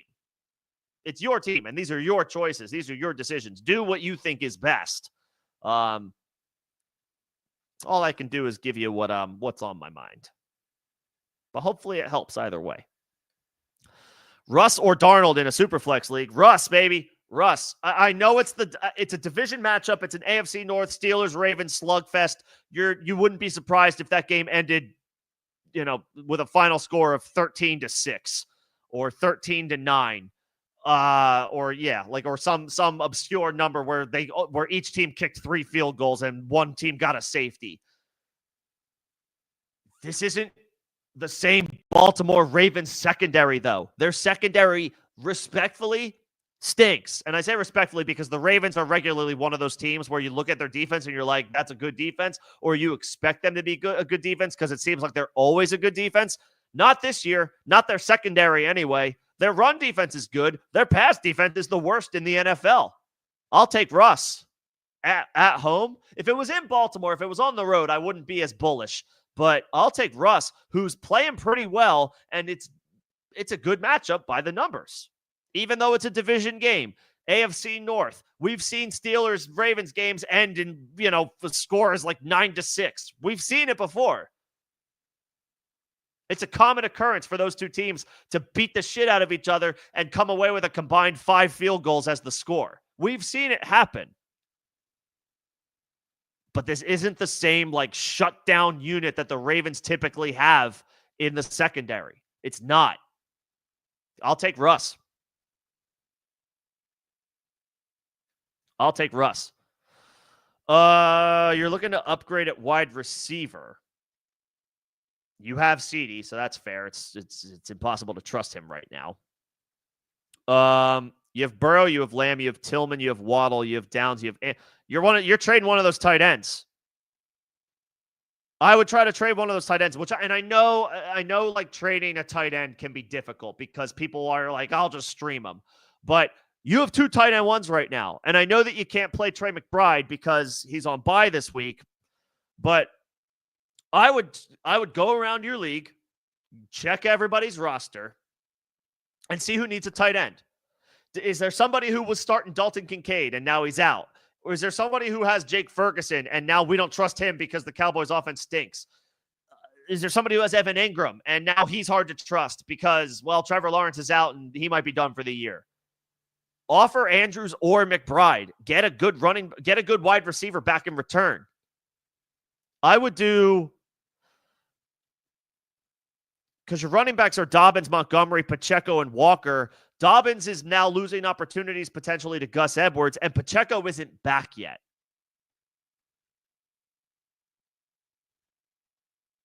So I guess you could trade Dobbins, but like, what happens if something happens to Montgomery or Walker? And now we're like, well, now what do we do? I would rather keep your running back depth, even though Dobbins is losing opportunities to Gus. He's still viable running back depth, because running back depth is volatile, right? You can have a plethora of running backs one day, and you could lose multiple of them in the same week. And then the very next day, it's like, well, now I'm scrambling at running back. I would rather keep my running back depth. I would try to trade Tillman and one of those two tight ends, or Waddle and one of those two tight ends. Waddle's probably not going to net you anything good because he hasn't done anything this year, but he does at least have some name recognition. I would try to trade one of those two tight ends. If you want to trade McBride, I don't want to really trade McBride, but could you trade Andrews and pick up somebody like Dawson Knox for this week and then rock with Trey McBride for the rest of the season? Or Taysom Hill, if Taysom Hill is still available? Could you trade Andrews and Tillman for JJ? Or you could try that. Does the person in your league who has Jefferson, do they need a tight end? I would offer one of those two tight ends. I don't like rostering two tight ends. That's just me. But both of those guys are tight end ones, so somebody has to be interested in them. Somebody's got to be interested in at least one of those guys.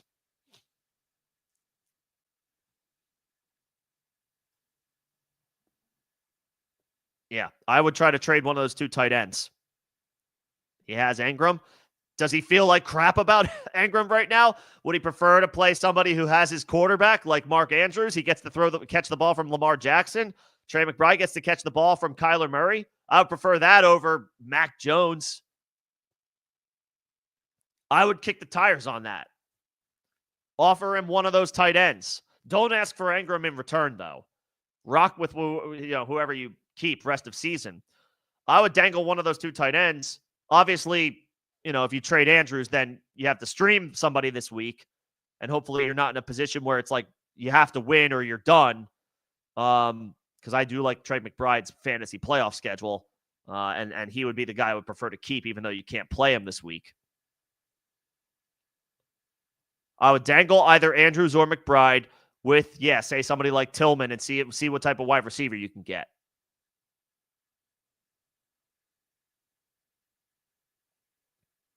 Yep. I don't want to trade your running back depth, though, because one of them is injured, and I know you'd be offloading Dobbins in your perspective, the one that you suggested, but what happens if something happens to Montgomery or Walker? Obviously, knock on wood, we hope nothing happens, and we always hope all players escape every game with a clean bill of health, but we just know that that's not the reality of football, especially the running back position. And with you don't have Pacheco yet. You might not have him next week. You might not have him week 13. Honestly, for the rest of the season, he might be a difficult player to trust, because I expect Kansas City they're going to gear him up with the playoffs in mind, not the end of the regular season in mind. So while Pacheco does have value for fantasy purposes, I don't know how trustworthy he will be when he ultimately comes back to the lineup. I'm just genuinely not sure. Dobbins, Tillman, Andrews for Jefferson and Braylon Allen.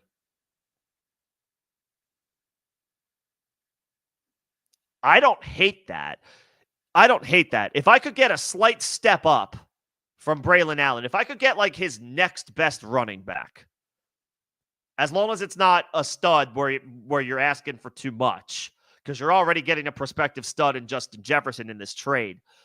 Could you get like one level up from Braylon Allen? Unless you have Breece Hall, unless you yourself have Breece Hall, which I don't think you do. Otherwise, you would have listed him. If I can get like his whatever the next best running back is on his roster over Braylon Allen, then I might be a little bit more interested. But I think we're on the right path here. As of course, as long as there's somebody like Taysom Hill or Dawson Knox available on the wire for you to stream this week at tight end.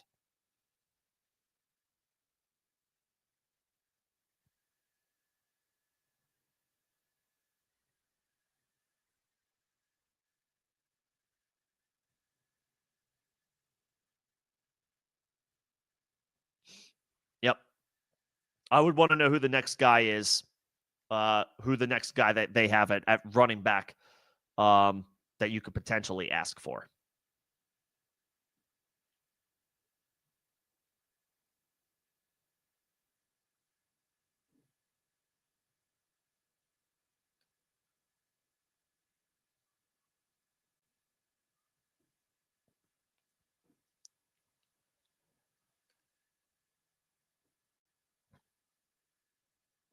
Mixon, Najee, Eckler, Allen are his running backs. Okay. So you're not going to get Mixon or Najee or Eckler. And I kind of don't want Eckler anyway. I don't.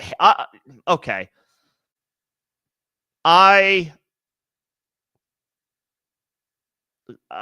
last thought here is, can you make it an even 3-for-3 trade and ask for the last wide receiver on his bench if it's, hopefully if it's a dirt cheap option, just to make it an even 3-for-3 swap?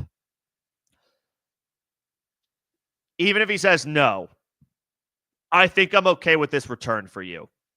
Because you said it yourself, you don't trust CeeDee Lamb. So you're going out and getting like the best receiver in football in Justin Jefferson. And what you're using to get rid of him is Dobbins, obviously, who has a lot of value, but at least you're getting a supplemental depth running back to replace him. Tillman I like a lot, but he's got a tough stretch of games after this week, and Jefferson is obviously a clear upgrade over him. Andrews you're getting rid of, but that's a disposable asset for you because you have Trey McBride. Pick up Dawson Knox or Taysom Hill, stream them this week, and then you could go with McBride rest of the way. If you could get like one more depth like player in return, or let me know who's available on the waiver wire that you could pick up if you do the 3-for-2, and I'll give you my final thoughts on it before you pull the trigger. But I like where this is going. Nick, appreciate the Superman. Thank you so much. Ferguson, Henry, or Knox rest of the season? I think by virtue, my answer is rest of the season. It's Henry. For the matchups tomorrow, it's probably Knox, because the Chiefs are a bottom 5 matchup for opposing tight ends. But for the season, it's Henry, because Drake May is playing well. So I think that keeps Henry viable. Knox will go back to being off the fantasy radar once Kincaid comes back healthy. And I think Ferguson is quickly tumbling off of the fantasy radar already because Dak is gone for the year. So, I no longer trust Ferguson through no fault of his own. I just don't trust that offense anymore without Dak. And Knox is my favorite of these 3 for tomorrow. But for the rest of the season, when Kincaid comes back healthy, assuming Kincaid comes back healthy, Knox won't be on the fantasy radar again. So by default, my answer is Henry. Yeah, by default, my answer is Henry.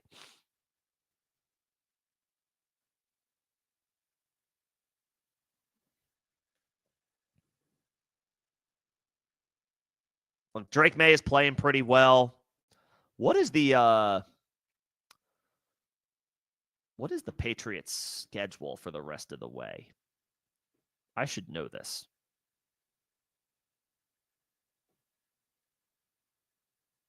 The Rams are a good matchup as well tomorrow. He has a late bye week 14, so that's not fun.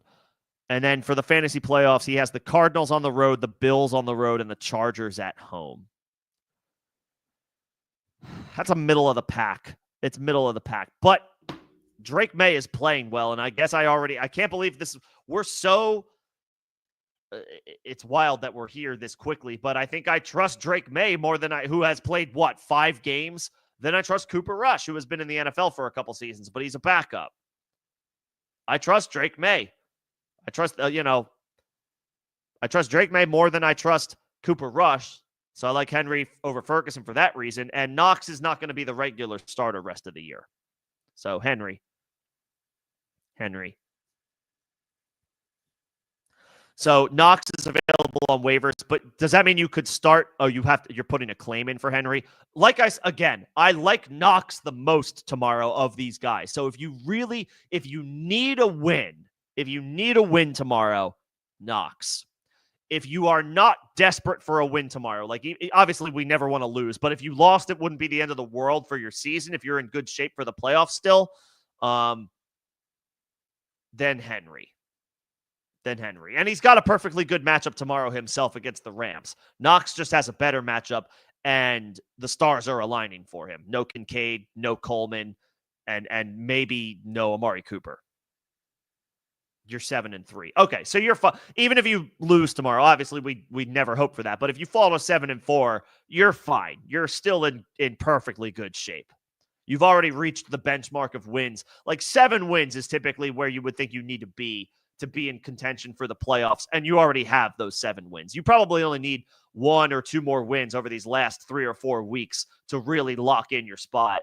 You'll be fine. I'll say Henry. Yeah, I'll say Henry. But appreciate the super, Nick. Appreciate the support. Very kind of you. Let me know if you need anything else. Okay. And I don't really want to pick up any one of these guys, to be completely honest. I mean, I guess you could grab Alec Pierce as a dart throw, even though Michael Pittman is back healthy for the Colts. So I'm essentially thinking, like, the pickup that you get on waivers is essentially what completes the trade if you can't do a 3-for-3.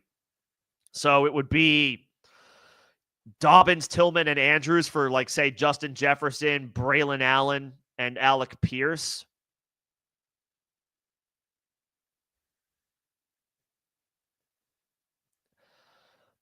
I'm going to go back to what I originally said and say, can you get, you know what? Can you get Eckler instead of Allen? Because you're giving him Dobbins. I'm not crazy about Eckler. I'm really not. But at least he's got a larger role in his offense than Allen does. And Washington's offense, rest of season, I trust more than the Jets. Washington is in the playoff hunt. I mean, hell, they're in the hunt for the NFC East, even though they lost to the Eagles on Thursday. They're still in the hunt for the division. Eckler's going to maintain a role and stay involved in this good offense rest of the. Can you up the offer and say, give me Eckler and you got a deal? Because you're getting Dobbins, who still has RB1, maybe RB2 appeal, but still low-end RB1 appeal. And you're giving up a really good tight end in Andrews, and you're giving up a guy that they could start tomorrow in a great matchup in Tillman and has emerged over the past couple of weeks in general anyway, so he's a perfectly fine replacement at wide receiver. I would use all these talking points. Can you get Eckler instead of Allen? You're not going to get Mixon or Najee, and I'm not asking for that, but can you get Eckler instead of Allen? No, and you would have to pick up like Conklin or Parkinson. I mean, I would pick up Conklin because the Colts are getting killed by opposing tight ends. So Conklin is an okay stream tomorrow as well, even though I'm not as bullish on him just because he's lost some opportunities in recent weeks with Devontae Adams getting more involved in the offense. But it is a good matchup for him by the numbers.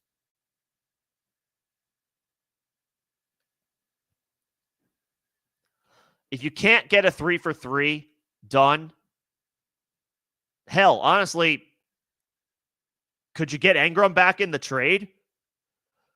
Now I'm kind of, could you get Engram back in the trade? And then next week, you could probably just drop him because he's going to be on bye and McBride will be back. I would maybe see if you can get Engram back in the trade. If they don't go for it, then if they don't go for that, then I would ask for Eckler instead of Braylon Allen. I would just keep haggling, just keep negotiating until we like where we're at. Until we like where we're at with the offer.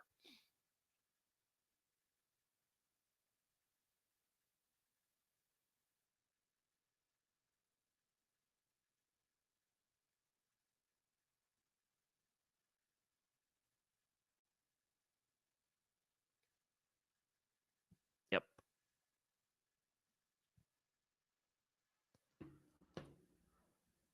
Okay. I don't have any other questions at the moment. So obviously let me know if anybody needs anything else. I'm just double checking to see if we have any other new updates.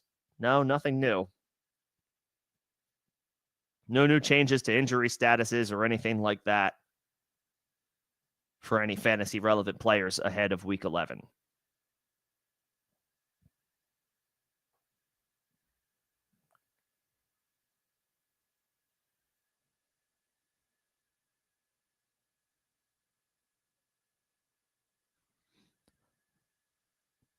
And Nick, you're starting. I mean, Reed and Amon-Ra are perfectly fine to fire up tomorrow. The only question that I have with Amon-Ra is, I mean, he should be able to get his opportunities. It's just like the Lions might absolutely boat race the Jacksonville Jaguars, and then it's like, well, how many times does Detroit have to throw the ball? That being said, Amon-Ra obviously doesn't come out of your lineup, so that's fine.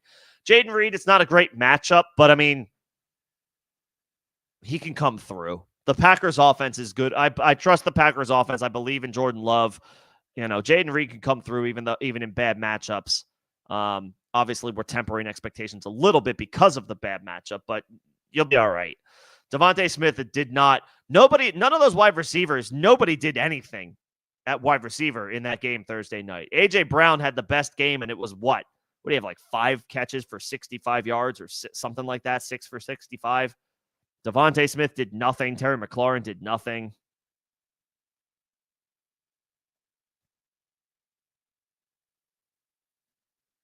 Yeah. Big letdown all the way around for all those guys.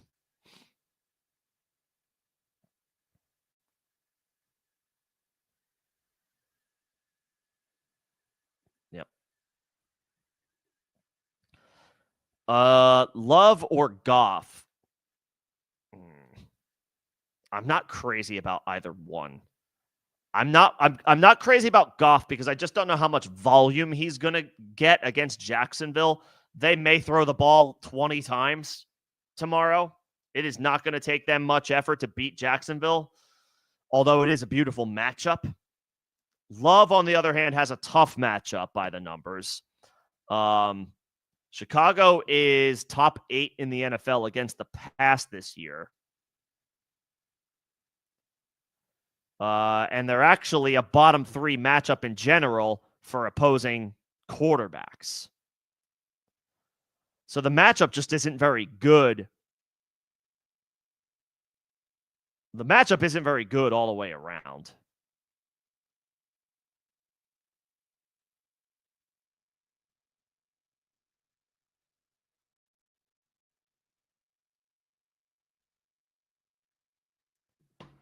I guess I'll say Goff because of the good matchup.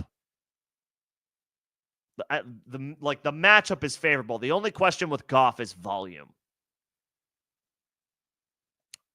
I will say Goff is your safe play, and Love is your aggressive play if you're an underdog and you think you need to be aggressive and swing for the fences. Just be aware that it is not a good matchup by the numbers. But Love, I assume Love has more volume than Goff does, because the Lions are not going to need to do a whole heck of a lot in all likelihood to beat Jacksonville. Green Bay, they may have a little bit of a tougher test on the road. Yes, they are better than the Bears. But it's possible Love has to do a little bit more to beat the Bears defense. So I'll say he's your moonshot in a bad matchup, and Goff is your safe play, but let's not maybe expect the world for Goff tomorrow, because he might just not need to throw the ball all that frequently. As far as the Texans again, or the 49ers, I mean, 49ers have a pretty good matchup. 49ers have a pretty good matchup against the Seahawks. Houston has a spectacular matchup against Cooper Rush. I'll take Houston. I just don't trust the Cowboys offense anymore.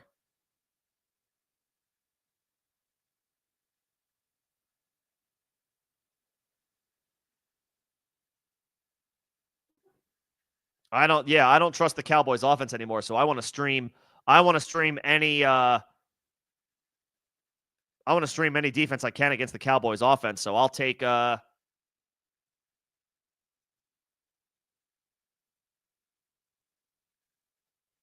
Texans. I'll take the Texans against Cooper Rush.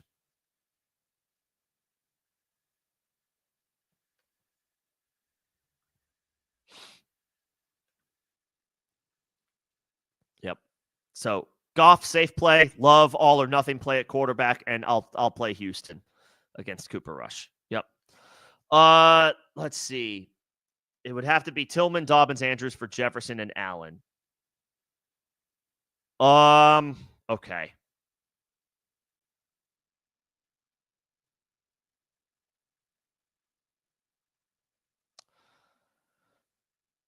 You're giving up quite a bit, but you are getting the best player in the trade and a decent enough bench stash. I think I'm okay with this. I'm okay with the first offer, Tillman, Dobbins, Andrews for Jefferson and Allen, because you're getting Justin Jefferson. He's the best player in this trade. He's the safest player in this trade. You don't need Andrews. You can stream like a Ty Conklin in a plus matchup tomorrow against the Colts, and you'll have a stud for the rest of the season in Jefferson. Oh, actually, you said 2-day trade wait. So you'll play Andrews tomorrow, and then the trade will go through. Okay. Yeah. I'm okay with this because you're getting Justin Jefferson. You're getting Justin Jefferson. And at the end of the day, that's the best player in this trade. I'll take my chances with that. Yep. I'm okay with that. I'm okay with that. And you can play Tillman too tomorrow because he gets a great matchup against New Orleans if you need him. Yeah. I'm good with that first one. I'm good with that first offer. Let's see. You're in a must-win situation and you're an underdog. 6-point passing touchdown. May, Mahomes, or Love. I do not trust Patrick Mahomes. He has not delivered. He just doesn't deliver. He has not consistently delivered good fantasy performances in one quarterback leagues this year. He had a couple of good weeks in weeks 8 and 9. Week 8 came against Vegas, who he kills all the time every year. Week 9 is Tampa. They've got one of the worst secondaries in the NFL.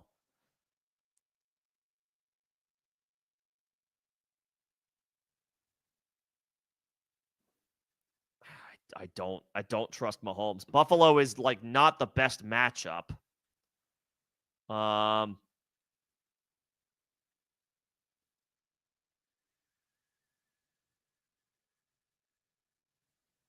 You figure the Chiefs will have to throw the ball a little bit more against the Bills than they would, in your average matchup. I think May is maybe the top streaming option in one quarterback leagues this week. And it's a great matchup against the Rams.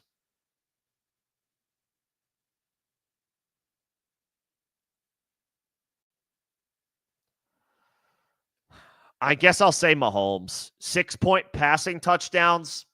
You would expect that the Chiefs throw the ball a little. I'm going to continue to caveat. I have a hard time trusting Patrick Mahomes. He's only had a couple of QB1 performances on the year. But this is a huge matchup against Buffalo. You figure that the Chiefs' passing volume will be higher than it normally is. These teams always combine for high point totals.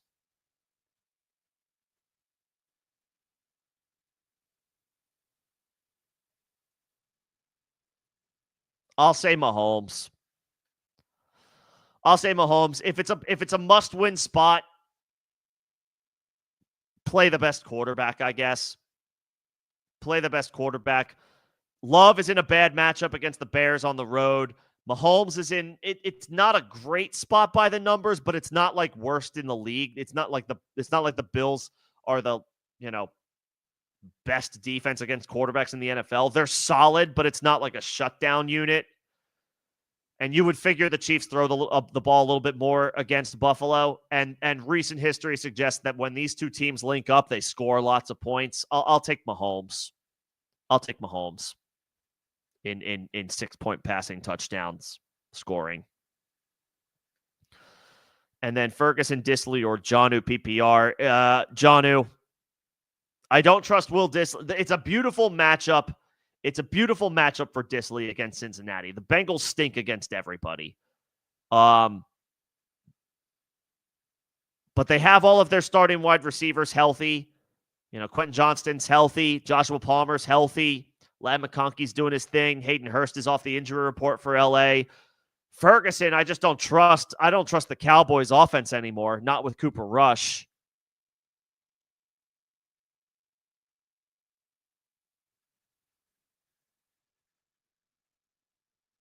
I'll say Jonnu. He's getting some pretty regular involvement in the Dolphins offense this year, which I don't think many people expected, but it's happening.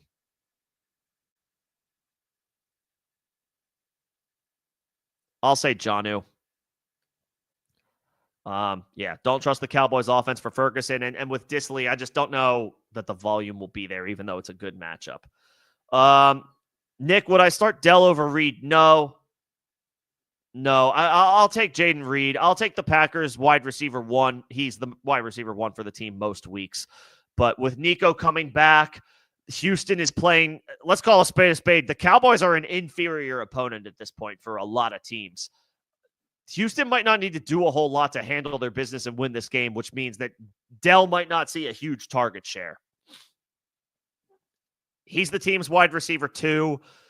The Packers wide receiver 1 can change week over week, but Jaden Reed is the most consistent bet to be that guy for them at the end of the day.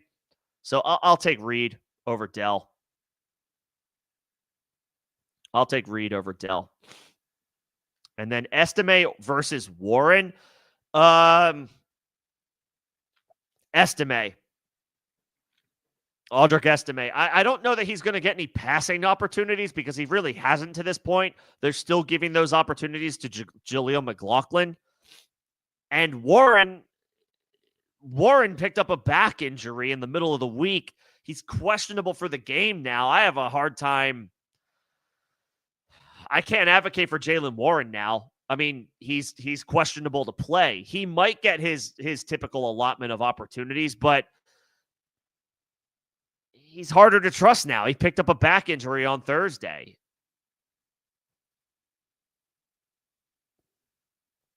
Estime is going to get the start at least, and it's a perfectly good matchup against Atlanta. I'll take Estime. I'll take Estime.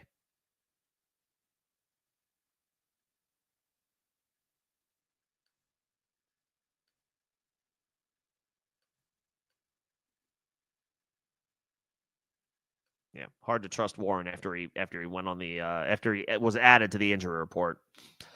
And then Houston defense versus the Vikings defense. I like the Vikings quite a bit against Will Levis.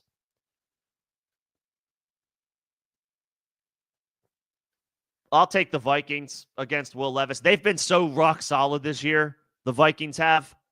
Their fantasy numbers are awesome. And Will Levis, he played a little bit better last week, but I mean, do we really have that much faith in Will Levis? I don't. I'll take the Vikings. They've got a good pass rush. They've got a good front seven. I'll take Minnesota. I like Houston a lot as a stream this week, but Minnesota is one of those defenses where if I have them, I'm just going to rock with them because they've been awesome all year. They've been awesome all year. Hopefully that helps. Thanks for stopping in. Jonnu over Henry rest of season. I don't know about that. I guess the possibility still exists that the Dolphins offense gets going, getting the ball to Tyreek Hill and Jalen Waddle. That possibility still remains. But with New England, there isn't anybody of those two players' caliber at wide receiver.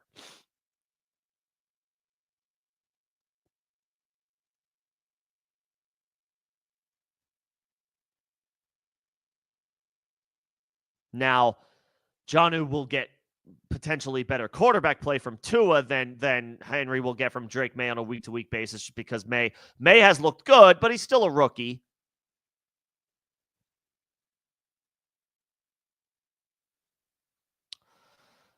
And I guess I do frequently default to like who's going to have the better quarterback play. And I think Tua is a little bit more. You assume Tua will be a little bit more consistent than Drake May just based on prior experience? A little bit more proven of a performer. I give the slightest nod to Jonnu, but it's close because it's still possible that Miami finds a way to tap into the success that they've had over the past couple of years and they unlock Tyreek Hill and Jalen Waddle before the end of the season. But that hasn't happened so far. They're not pushing the ball down the field as much this year, which means Jonnu is soaking up a few more opportunities than tight ends in the past would for Miami. So I'll give the slightest nod to Jonnu. Just know that Hunter Henry has a clear path to for a larger role rest of season, even though the offense isn't as good in New England as it is in Miami. On paper, anyway. So, yeah, I'll give the slight nod over to Jonnu.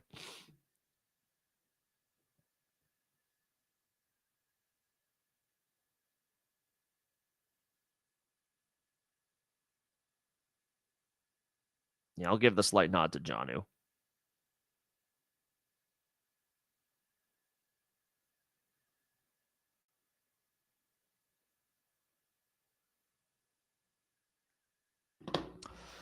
And then we're starting to, well, Bijan's obvious, Nick. Bijan's in your lineup every week. He's been the RB1 on the season or he's been the RB1 like overall the past 4 or 5 weeks. And then between Dobbins and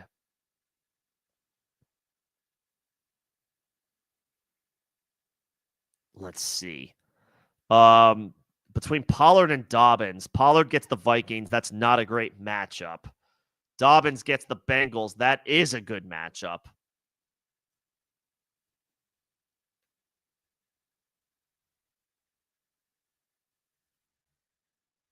I think I'll say Dobbins.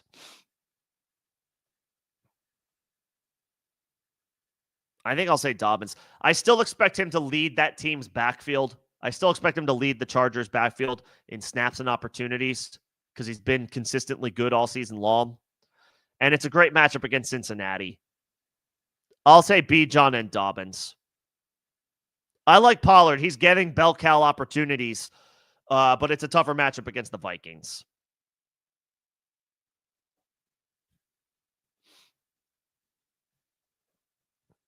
Tougher matchup against the Vikings. So I'll say Bijan and Dobbins.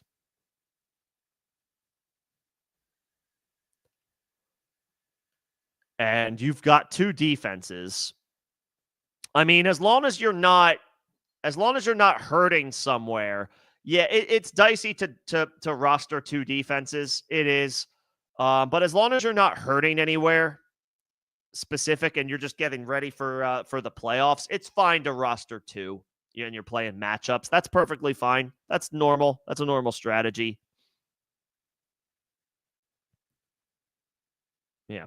If you're not in good, position for the playoffs and you're 1 week at a time, then you probably don't need to roster 2 defenses. But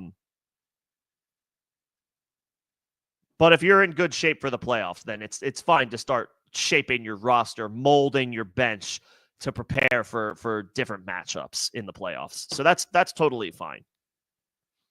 That's totally fine. I'm good with that. And then you could play Houston tomorrow against the Cowboys for sure. Let's see. Okay, he wanted McBride. I will say I do prefer McBride to Andrews because of his playoff schedule.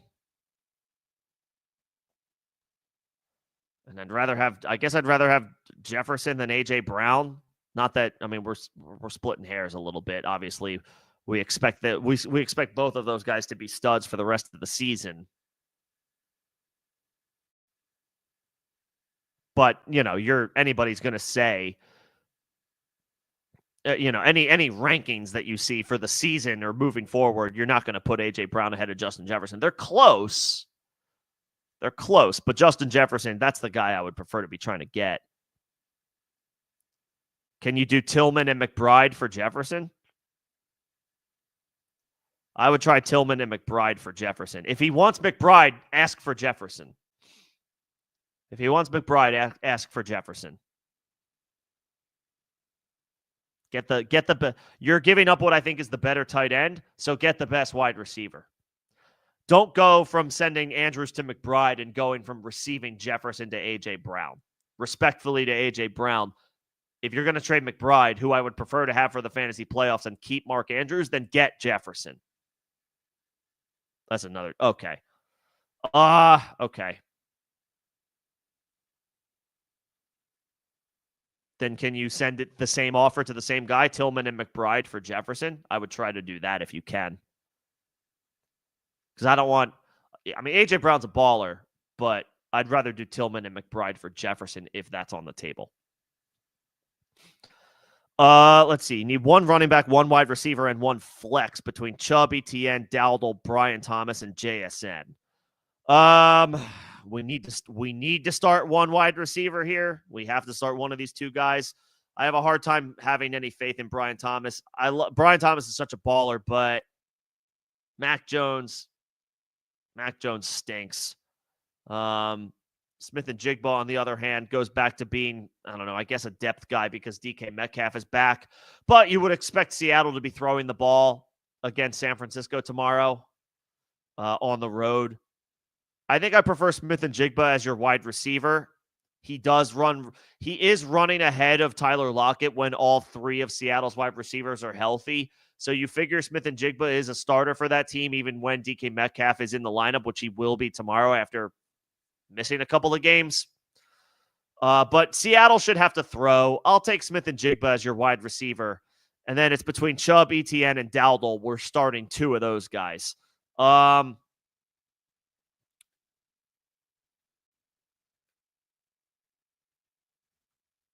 ETN in a bad matchup against Detroit, but no Tank Bigsby is pretty good. Rico against Houston is not the most ideal. Chubb against New Orleans is good. I don't know how much I trust Nick Chubb in these first couple of weeks in him coming back from that bad knee injury, but you figure he's going to get opportunities, and the New Orleans defense is awful. I will say Chubb, and I will say it's close between ETN and Dowdle, but I will say ETN.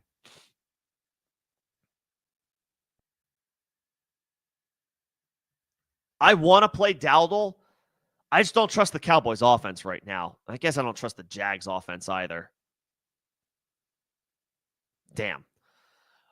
We got a running back either getting the ball from Cooper Rush or Mac Jones. What do we trust here? What do we prefer here? And I think Detroit might be the worst matchup on the ground, but ETN will catch the ball, so he can negate that a little bit. ETN, brutal matchup against Detroit. Dowdle, almost an equally brutal matchup against Houston. Both defenses are not good. I think I give the slight nod to or both defenses are really good. I would play Chubb. I think I give the slight nod to ETN because Tank Bigsby is out. And I'll say JSN as your wide receiver because I don't trust Brian Thomas without Mac Jones or without Trevor Lawrence. Henry or Hill at tight end. Taysom. He'll have his Swiss Army knife roll at home for New Orleans tomorrow. He'll play quarterback. He'll play running back. He'll play wide receiver. He'll play tight end. He'll line up all over the place. I'll take Taysom. It's a good matchup for Henry, but I'll take Taysom's role. ETN, Johnston, Brian Thomas, or Cooper in the flex in full PPR. Not Brian Thomas, not Amari Cooper. Don't trust either one. Haven't seen Cooper for a couple of weeks. Brian Thomas is hard to trust without Trevor Lawrence. I'll take ETN. Quentin Johnston would be an aggressive moonshot. ETN is the safe play. With even though it's a bad matchup, no Tank Bigsby, so ETN should be fine. I don't know if we can expect his ceiling, but he should catch the ball.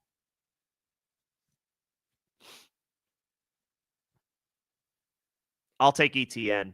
Johnston would be an aggressive moonshot play if you think you need to play aggressive.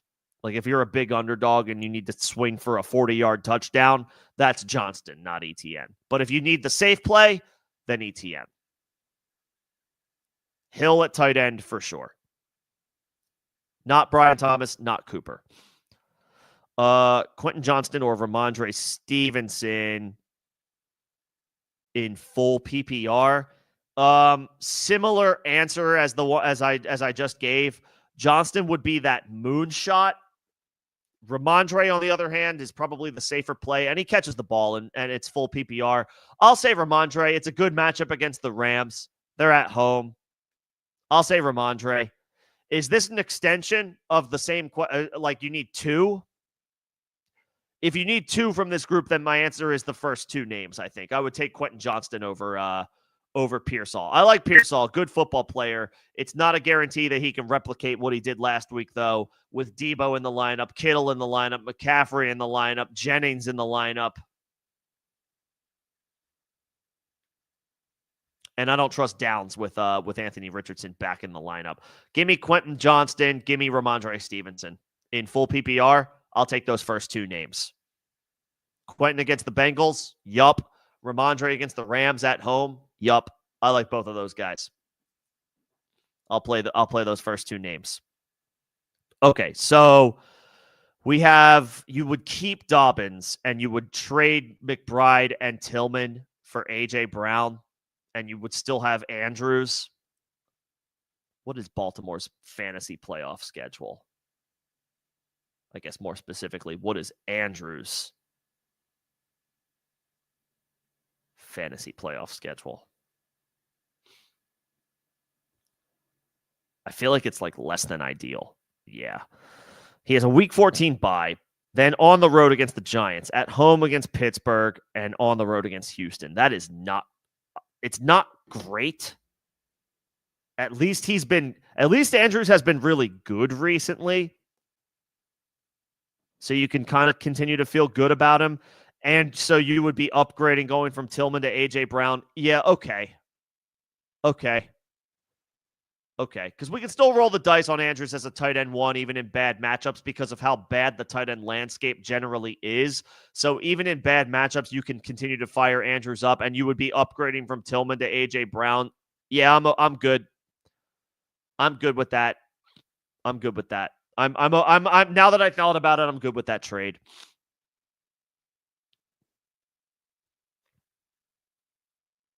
I'm good with that trade. That works for me. Yeah, Tillman and Tillman and McBride for A.J. Brown when you have Mark Andrews to stick with at tight end. I'm good with that. Yeah, I'm good with that. Instead of ETN, do you pick up either yes to picking up Tillman, but don't drop ETN. Who else can you drop to add Tillman? Let me know who else you can drop to add Tillman.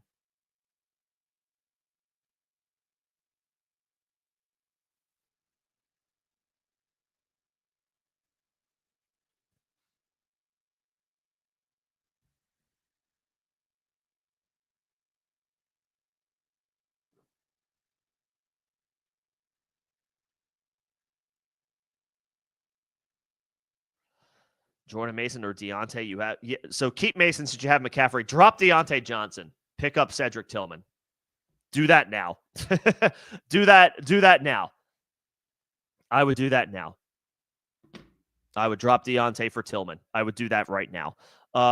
And he is a candidate to start this week in full PPR or half PPR leagues. I love his matchup against New Orleans. Their defense is awful. Thoughts on Tampa's defense? That is a strain of good matchups, but just, the Chargers week 15. That's the first round of the playoffs. I guess maybe you're okay. If you're 9-1, then that might mean that you have your leagues bye week, so you wouldn't even need to worry about week 15. So they would play Dallas and Carolina. I mean, yeah, that's pretty damn good. Are they home games? Dallas is a road game. Yeah, that's fine. I don't care that Dallas is a road game. Their offense is in the toilet now. The only thing I would caution with the Bucs is that their secondary isn't the best. So if CeeDee Lamb is still playing football for the Dallas Cowboys in Week 16, even though they'll probably be out of it by then, that would be one minor concern with Tampa Bay. The other team I would look at for Week 16 is Arizona. I believe they get Carolina Week 16. So if you pick up like Arizona and Tampa Bay, you make it to the championship game, then you could target Carolina back-to-back weeks, Week 16 and Week 17, assuming you get the bye week. I would maybe consider Arizona gets Carolina on the road, and then Tampa gets Carolina at home. That's Week 16 and Week 17, respectively. I might look at that.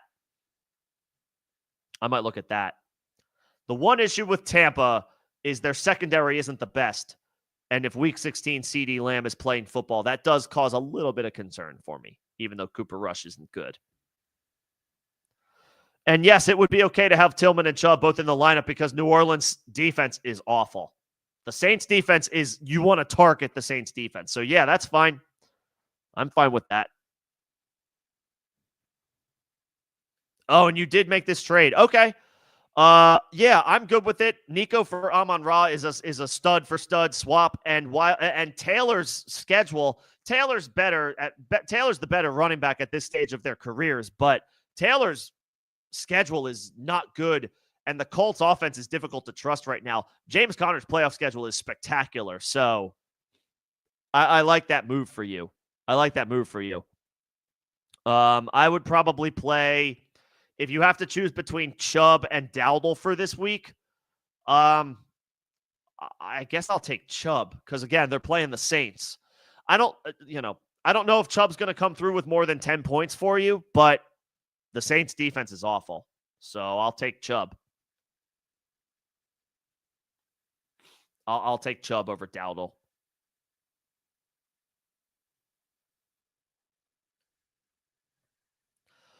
The Jets defense or the Colts defense rest of season?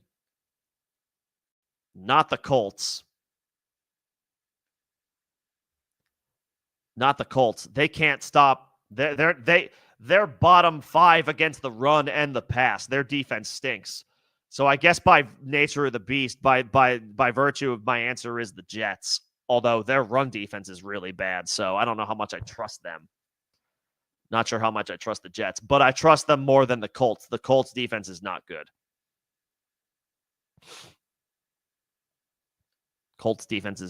So by virtue, my answer is the Jets. Trade London and Ramondre for Kyren and Marvin Harrison. You have Evans, you have Jennings, you have Devontae Smith. So you would be adding Marvin Harrison for London. And you'd be going from Ramondre to Kyren.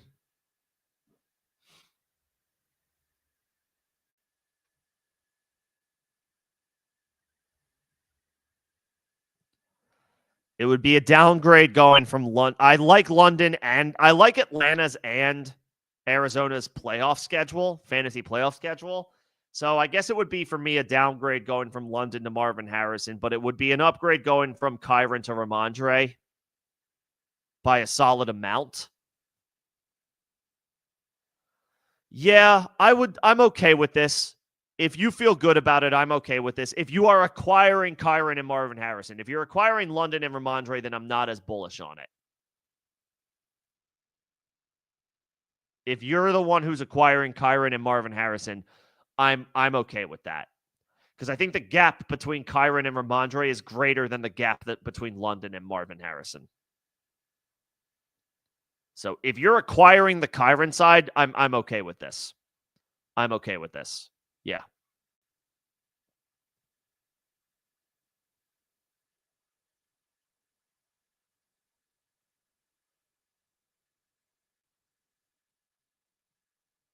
Yep.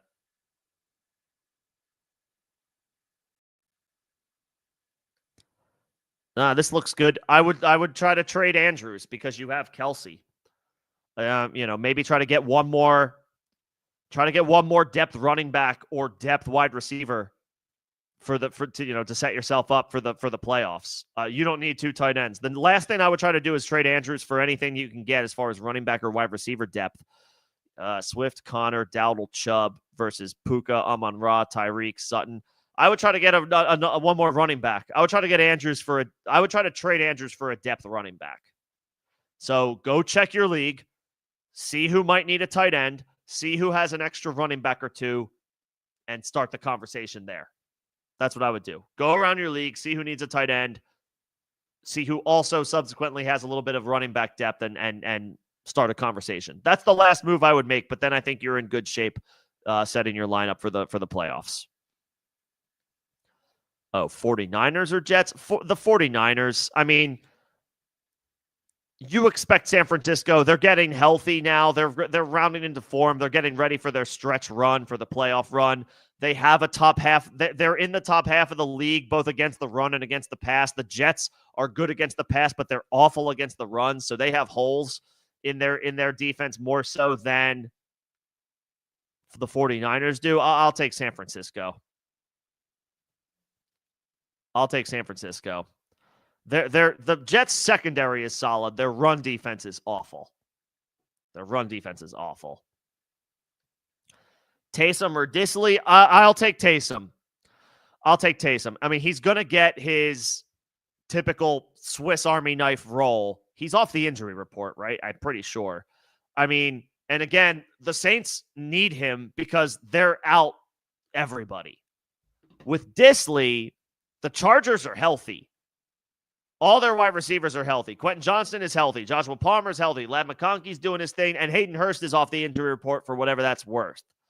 Taysom, I mean, Chris Olave, gone. Rashid Shaheed, gone. Bub Means, for whatever it counts, gone. Kendre Miller, the backup running back, gone. Taysom Hill's going to get some backup running back opportunities. He's going to line up all over the damn place, and they are at home. So I would take Taysom.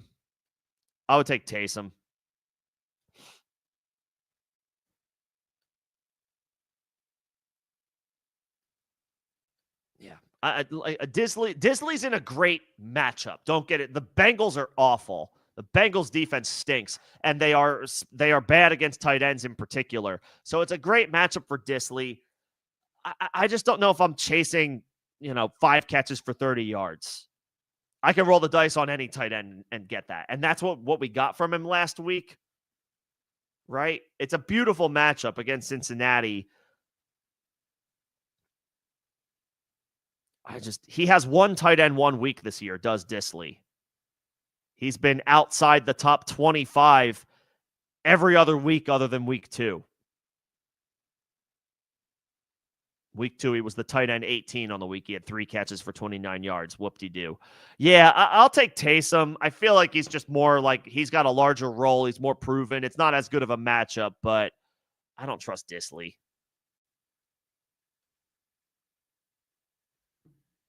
I don't trust Disley. It's a good matchup.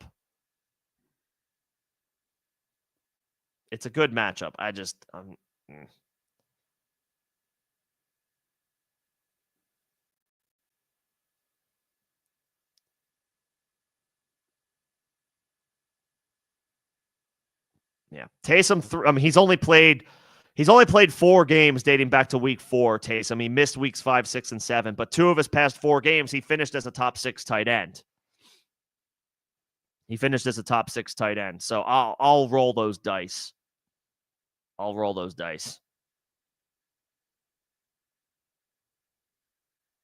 run it. He'll catch it. He might throw it. You never know. Nigel, I appreciate the super. Thank you so much. I appreciate the support. Thank you very much. Is this a rest of season question? Chiefs versus 49ers? I mean, I like the Chiefs. What does their schedule look like after this week? Obviously, I don't want to play the Chiefs defense this week against the Bills, but then they have the Panthers, the Raiders, the Chargers, the Browns, the Texans, and the Steelers. That's not bad.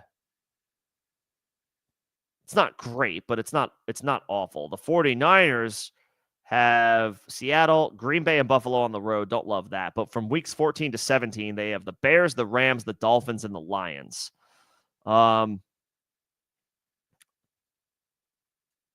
Give me Kansas City weeks 11 to 13, and then the 49ers after that.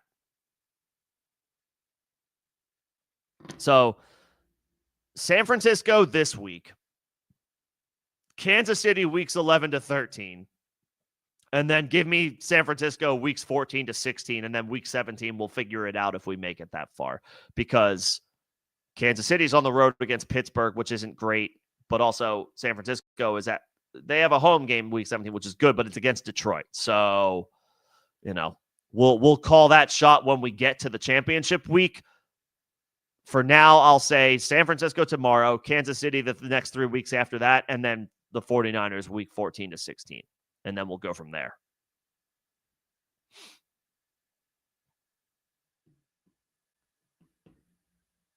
But appreciate the super, Nigel. Thank you so much. This is a good call out. Disley caught. So Disley had a third of the targets last week. So target share in his favor. I just don't know. And yes, they're going to throw the ball more, right? The Chargers are going to throw the ball more in a matchup against the Bengals, who have a high-powered offense.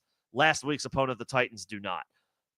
So you figure Herbert's going to throw the ball more. Therefore, Disley gets more volume. But this is a damn good Bengals offense that can put points up in a hurry. I would think this is more of a game for Ladd and Quentin Johnston and Josh Palmer, and they're trying to push the ball down the field. I feel like that's where this is more likely to go.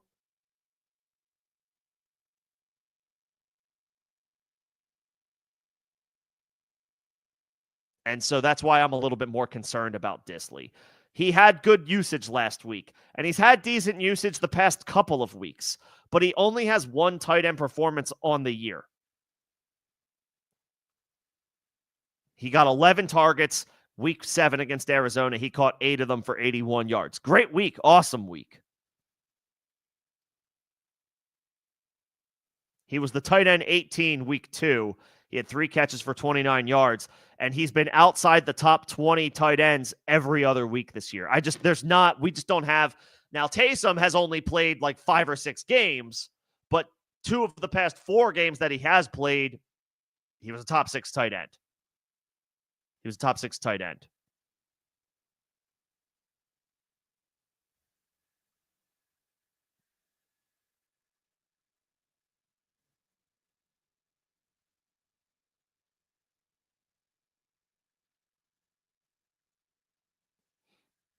Yeah. It's a good call out. And if Disley catches a touchdown tomorrow and is the tight end 10 on the week, I'll be the first one to tell you, sorry, I got that one wrong. There are other guys I like a little bit more. That's it. That's me. That's it.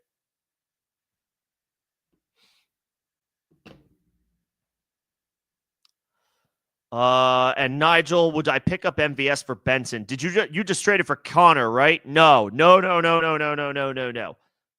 You just traded for James Conner. Keep that backfield intact. Keep that. That's the exact setup that you want for the fantasy playoffs. First of all, Arizona's schedule for the fantasy playoffs is spectacular. Second, you have the whole backfield. You can fire up Connor with confidence. If he ends up missing time, you have his replacement. You have Trey Benson. Do not drop Benson after trading for James Conner. Hold. Trey Benson has now just become probably the most valuable piece on your bench because you have Connor. So no, keep Benson. Keep Benson. And then for this week, between the 49ers and the Jets, both teams are playing at home. I feel like the Colts are in more like they're more in shambles right now than the Seahawks are, with all of the stuff that they have going on with their offense. They've botched everything to this point with their quarterback situation. We can't sit here and definitively say what to expect from Anthony Richardson tomorrow. Now, to be fair, the Jets don't have a good run defense. San Francisco has a good defense across the board.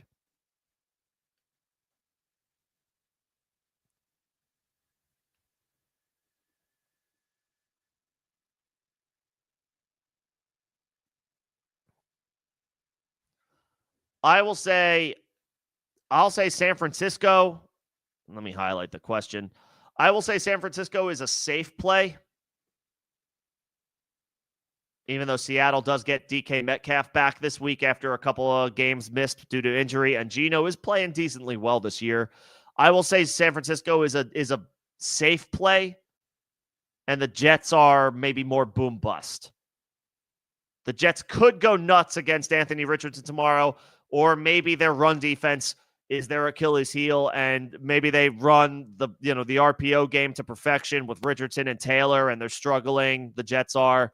Like, I could see both scenarios playing out. Either Richardson and Taylor get it going on the ground, or Richardson and the Colts offense in general just continue to struggle because they've botched their season to this point. Let's be real. So to that point, I'll say Jets are boom bust. The 49ers are safer play, even though they don't have as appealing of a matchup against them on paper. So it depends on what you need. 49ers floor, Jets all or nothing, but their nothing is a 1 or 2 point week or a 0 point week. So it depends on how aggressive you think you need to be in your matchup.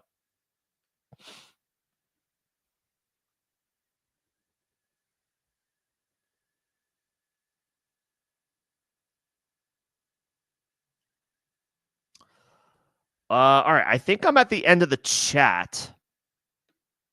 I don't think there are any other questions. If I missed anything, let me know.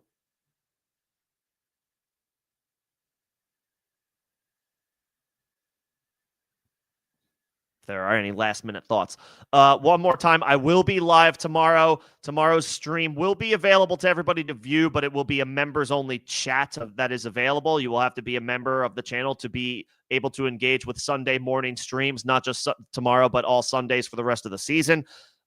Tuesday, Thursday, Saturday streams are still available to everybody, still open to the public, but the Sunday morning streams for any final thoughts or answers to any questions will be the chat will be limited to members only. You can find more details about memberships with the channel in the first link in the description of this stream and all of the videos and streams on the channel.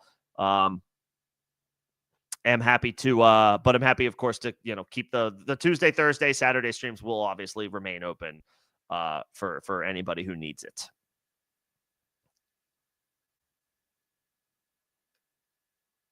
Would I pivot off of Younghoe Koo? Maybe, possibly, on the road against Denver. On one hand, if the Falcons offense stalls out, Denver is one of those places, they play at altitude, so the ball sails and travels a little bit more. The question is, do we trust the Falcons offense to move the ball effectively enough against a really good Broncos defense? Jake Moody, if he's available, is probably better. It's possible he is available since he had an IR stint and missed some time, so he was probably dropped. He may have already been picked up. But he's an option that I would prefer. Jake Bates for Detroit, not a bad option. Jason Sanders, if he's still available for the Dolphins, probably not a bad option. If none of those guys are available, maybe just stick with Koo. Maybe just stick with the proven guy and hope that at altitude he can hit some bomb kicks. Get a 50-yarder for you. I would play, if Moody's available, if Sanders is still available, if Jake Bates for the Lions is still available, maybe grab one of those three guys over Koo. If they're all taken, then I might as well I'll just play Koo and hope for the best. Because the Falcons offense is solid enough. Even in a bad matchup, they should be able to move the ball. But if they stall out, again, against a good defense, then that sets Koo up for some long field goals at altitude. So you feel okay about that.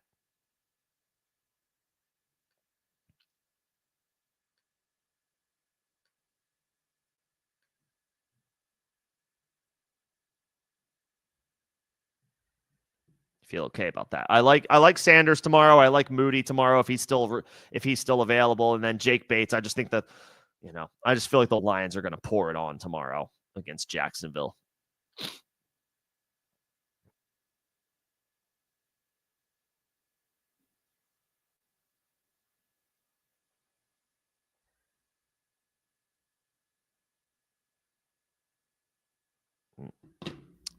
Sanders or is it Grupe? I don't know how to pronounce the Saints kicker. I know that it's Blake, like Gruppy, whatever it is. I would play Sanders. He's been cooking his last 3 games. I think he has multiple field goals in his past 3 games. The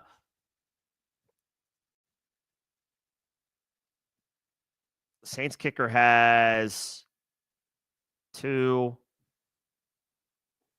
8 field goal attempts in his past 3 games, so that's pretty good. He missed one in week 8.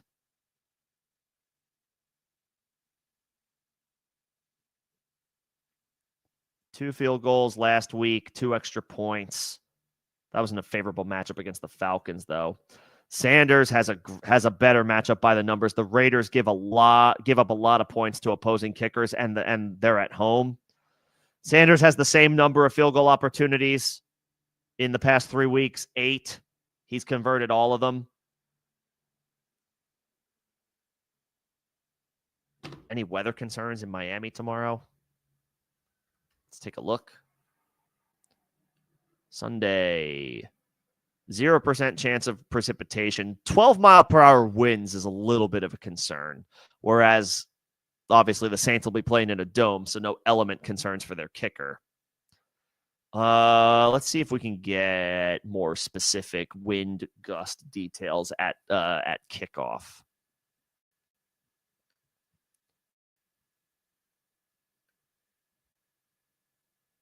Always, this is good for just in general. If you have kicker questions, one of the first things that you want to do is just check the weather. If they're not playing in a dome, check the weather.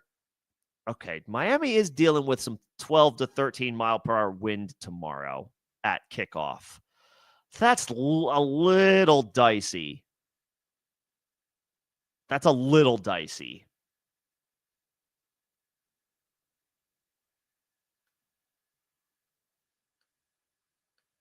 Saints kicker will have perfect conditions in the dome.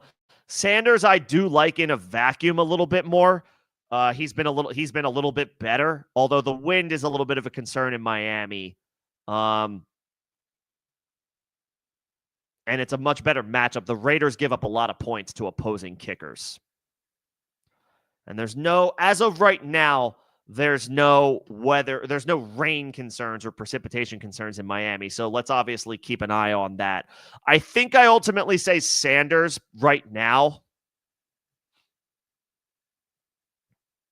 I think I would say Sanders for right now.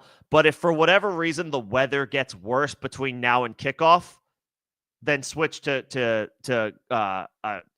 is it Gruppy or Group A? Someone's going to have to check me on that. Or is it a third question or third pronunciation that I'm not getting correctly?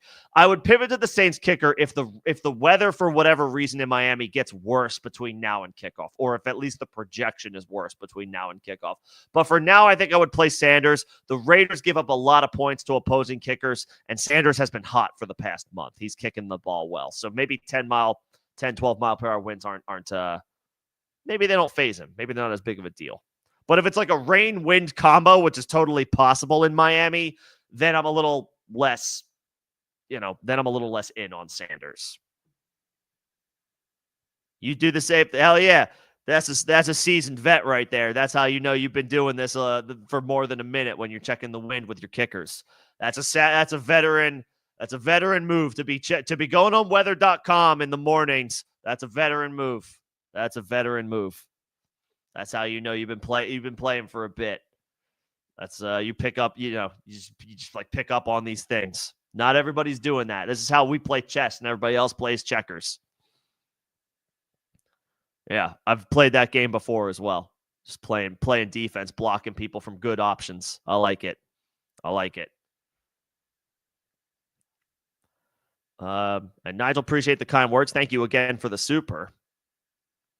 Hopefully everybody gets some wins tomorrow.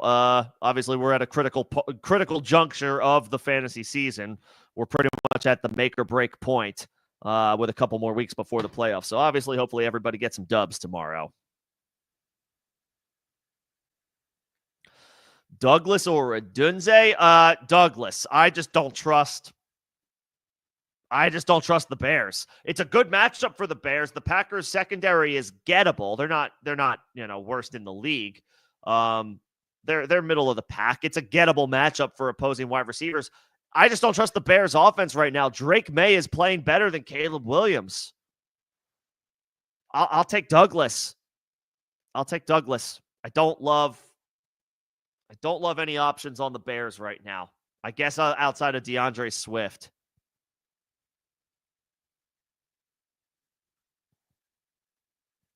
Douglas, in 4 games with May under center, Douglas has like 25 targets. So I'll take that volume. Give me Douglas over Odunze. And injury reports. Yep. I like to go over injury reports like at the start of my start sit streams. I always make sure to go over the latest injury updates that we have. Try to help sort out at least a question or two about where you may want to go with your starting lineup. Yep. Same wavelength. All right. If there's nothing else, and I'll keep it open for another couple of minutes, but if there's nothing else, I'm going to go ahead and shut this down. Again, I will be live tomorrow, somewhere between 11:30 Eastern. Again, it'll be a members-only chat. Anybody can watch, but it'll be a members-only stream for any final questions that that the members may have. Tuesday, Thursday, Saturday streams still available to the public for the rest of the season. Sunday morning streams will be members only. You can find those details, again, in the first link in the description of this stream and all videos and streams on the channel. 99 cents a month will get you not only access to the Sunday morning chats, but priority responses to questions and comments. You'll jump the line. You'll get your answers to your questions a little bit sooner, especially when there's a few more folks in here. That happens kind of frequently on Saturdays, just as a public service announcement. If there are no other questions, though, at this point, I probably will go ahead and shut this down. Appreciate everybody coming in tonight and hanging out, spending some time out of your evening to hang out. Hopefully it was helpful. Hopefully it was an enjoyable conversation for everybody. Special shout out to the members that I saw. I saw Greg. I saw He Hate Me. Super, super generous donation earlier, gifting 5 more subs out. Much appreciated for He Hate Me. I saw Greg. I saw Jake. Who else did I see? I saw David. I saw Derek. Did I miss anybody else? I think those were all the members. I saw Curtis. I think Curtis was a beneficiary of a He Hate Me donation. I think that's everybody, or all the members that I saw anyway. Thank you to Nick and Nigel for sending supers. Appreciate the support. And then, of course, everybody in general, thank you for spending some time out of your weekend to hang out here tonight. Hopefully it was fun. Hopefully it was helpful. Hopefully we get some wins tomorrow. But that'll do it for me. Everybody enjoy the rest of your Saturday, however you're spending it. Have fun. Be safe. Best of luck tomorrow. If I don't see anybody, but I will have a members-only chat available at some point tomorrow morning. If any of the members need any last-minute thoughts, and it'll be available stream for anybody to view. Members will have access to the chat. Have a good night, everybody. Best of luck in Week 11. Let's get some wins. I'll see you tomorrow or Tuesday, 6 p.m. Eastern, as always, for the waiver wire stream. Thanks, everyone. Have a good night.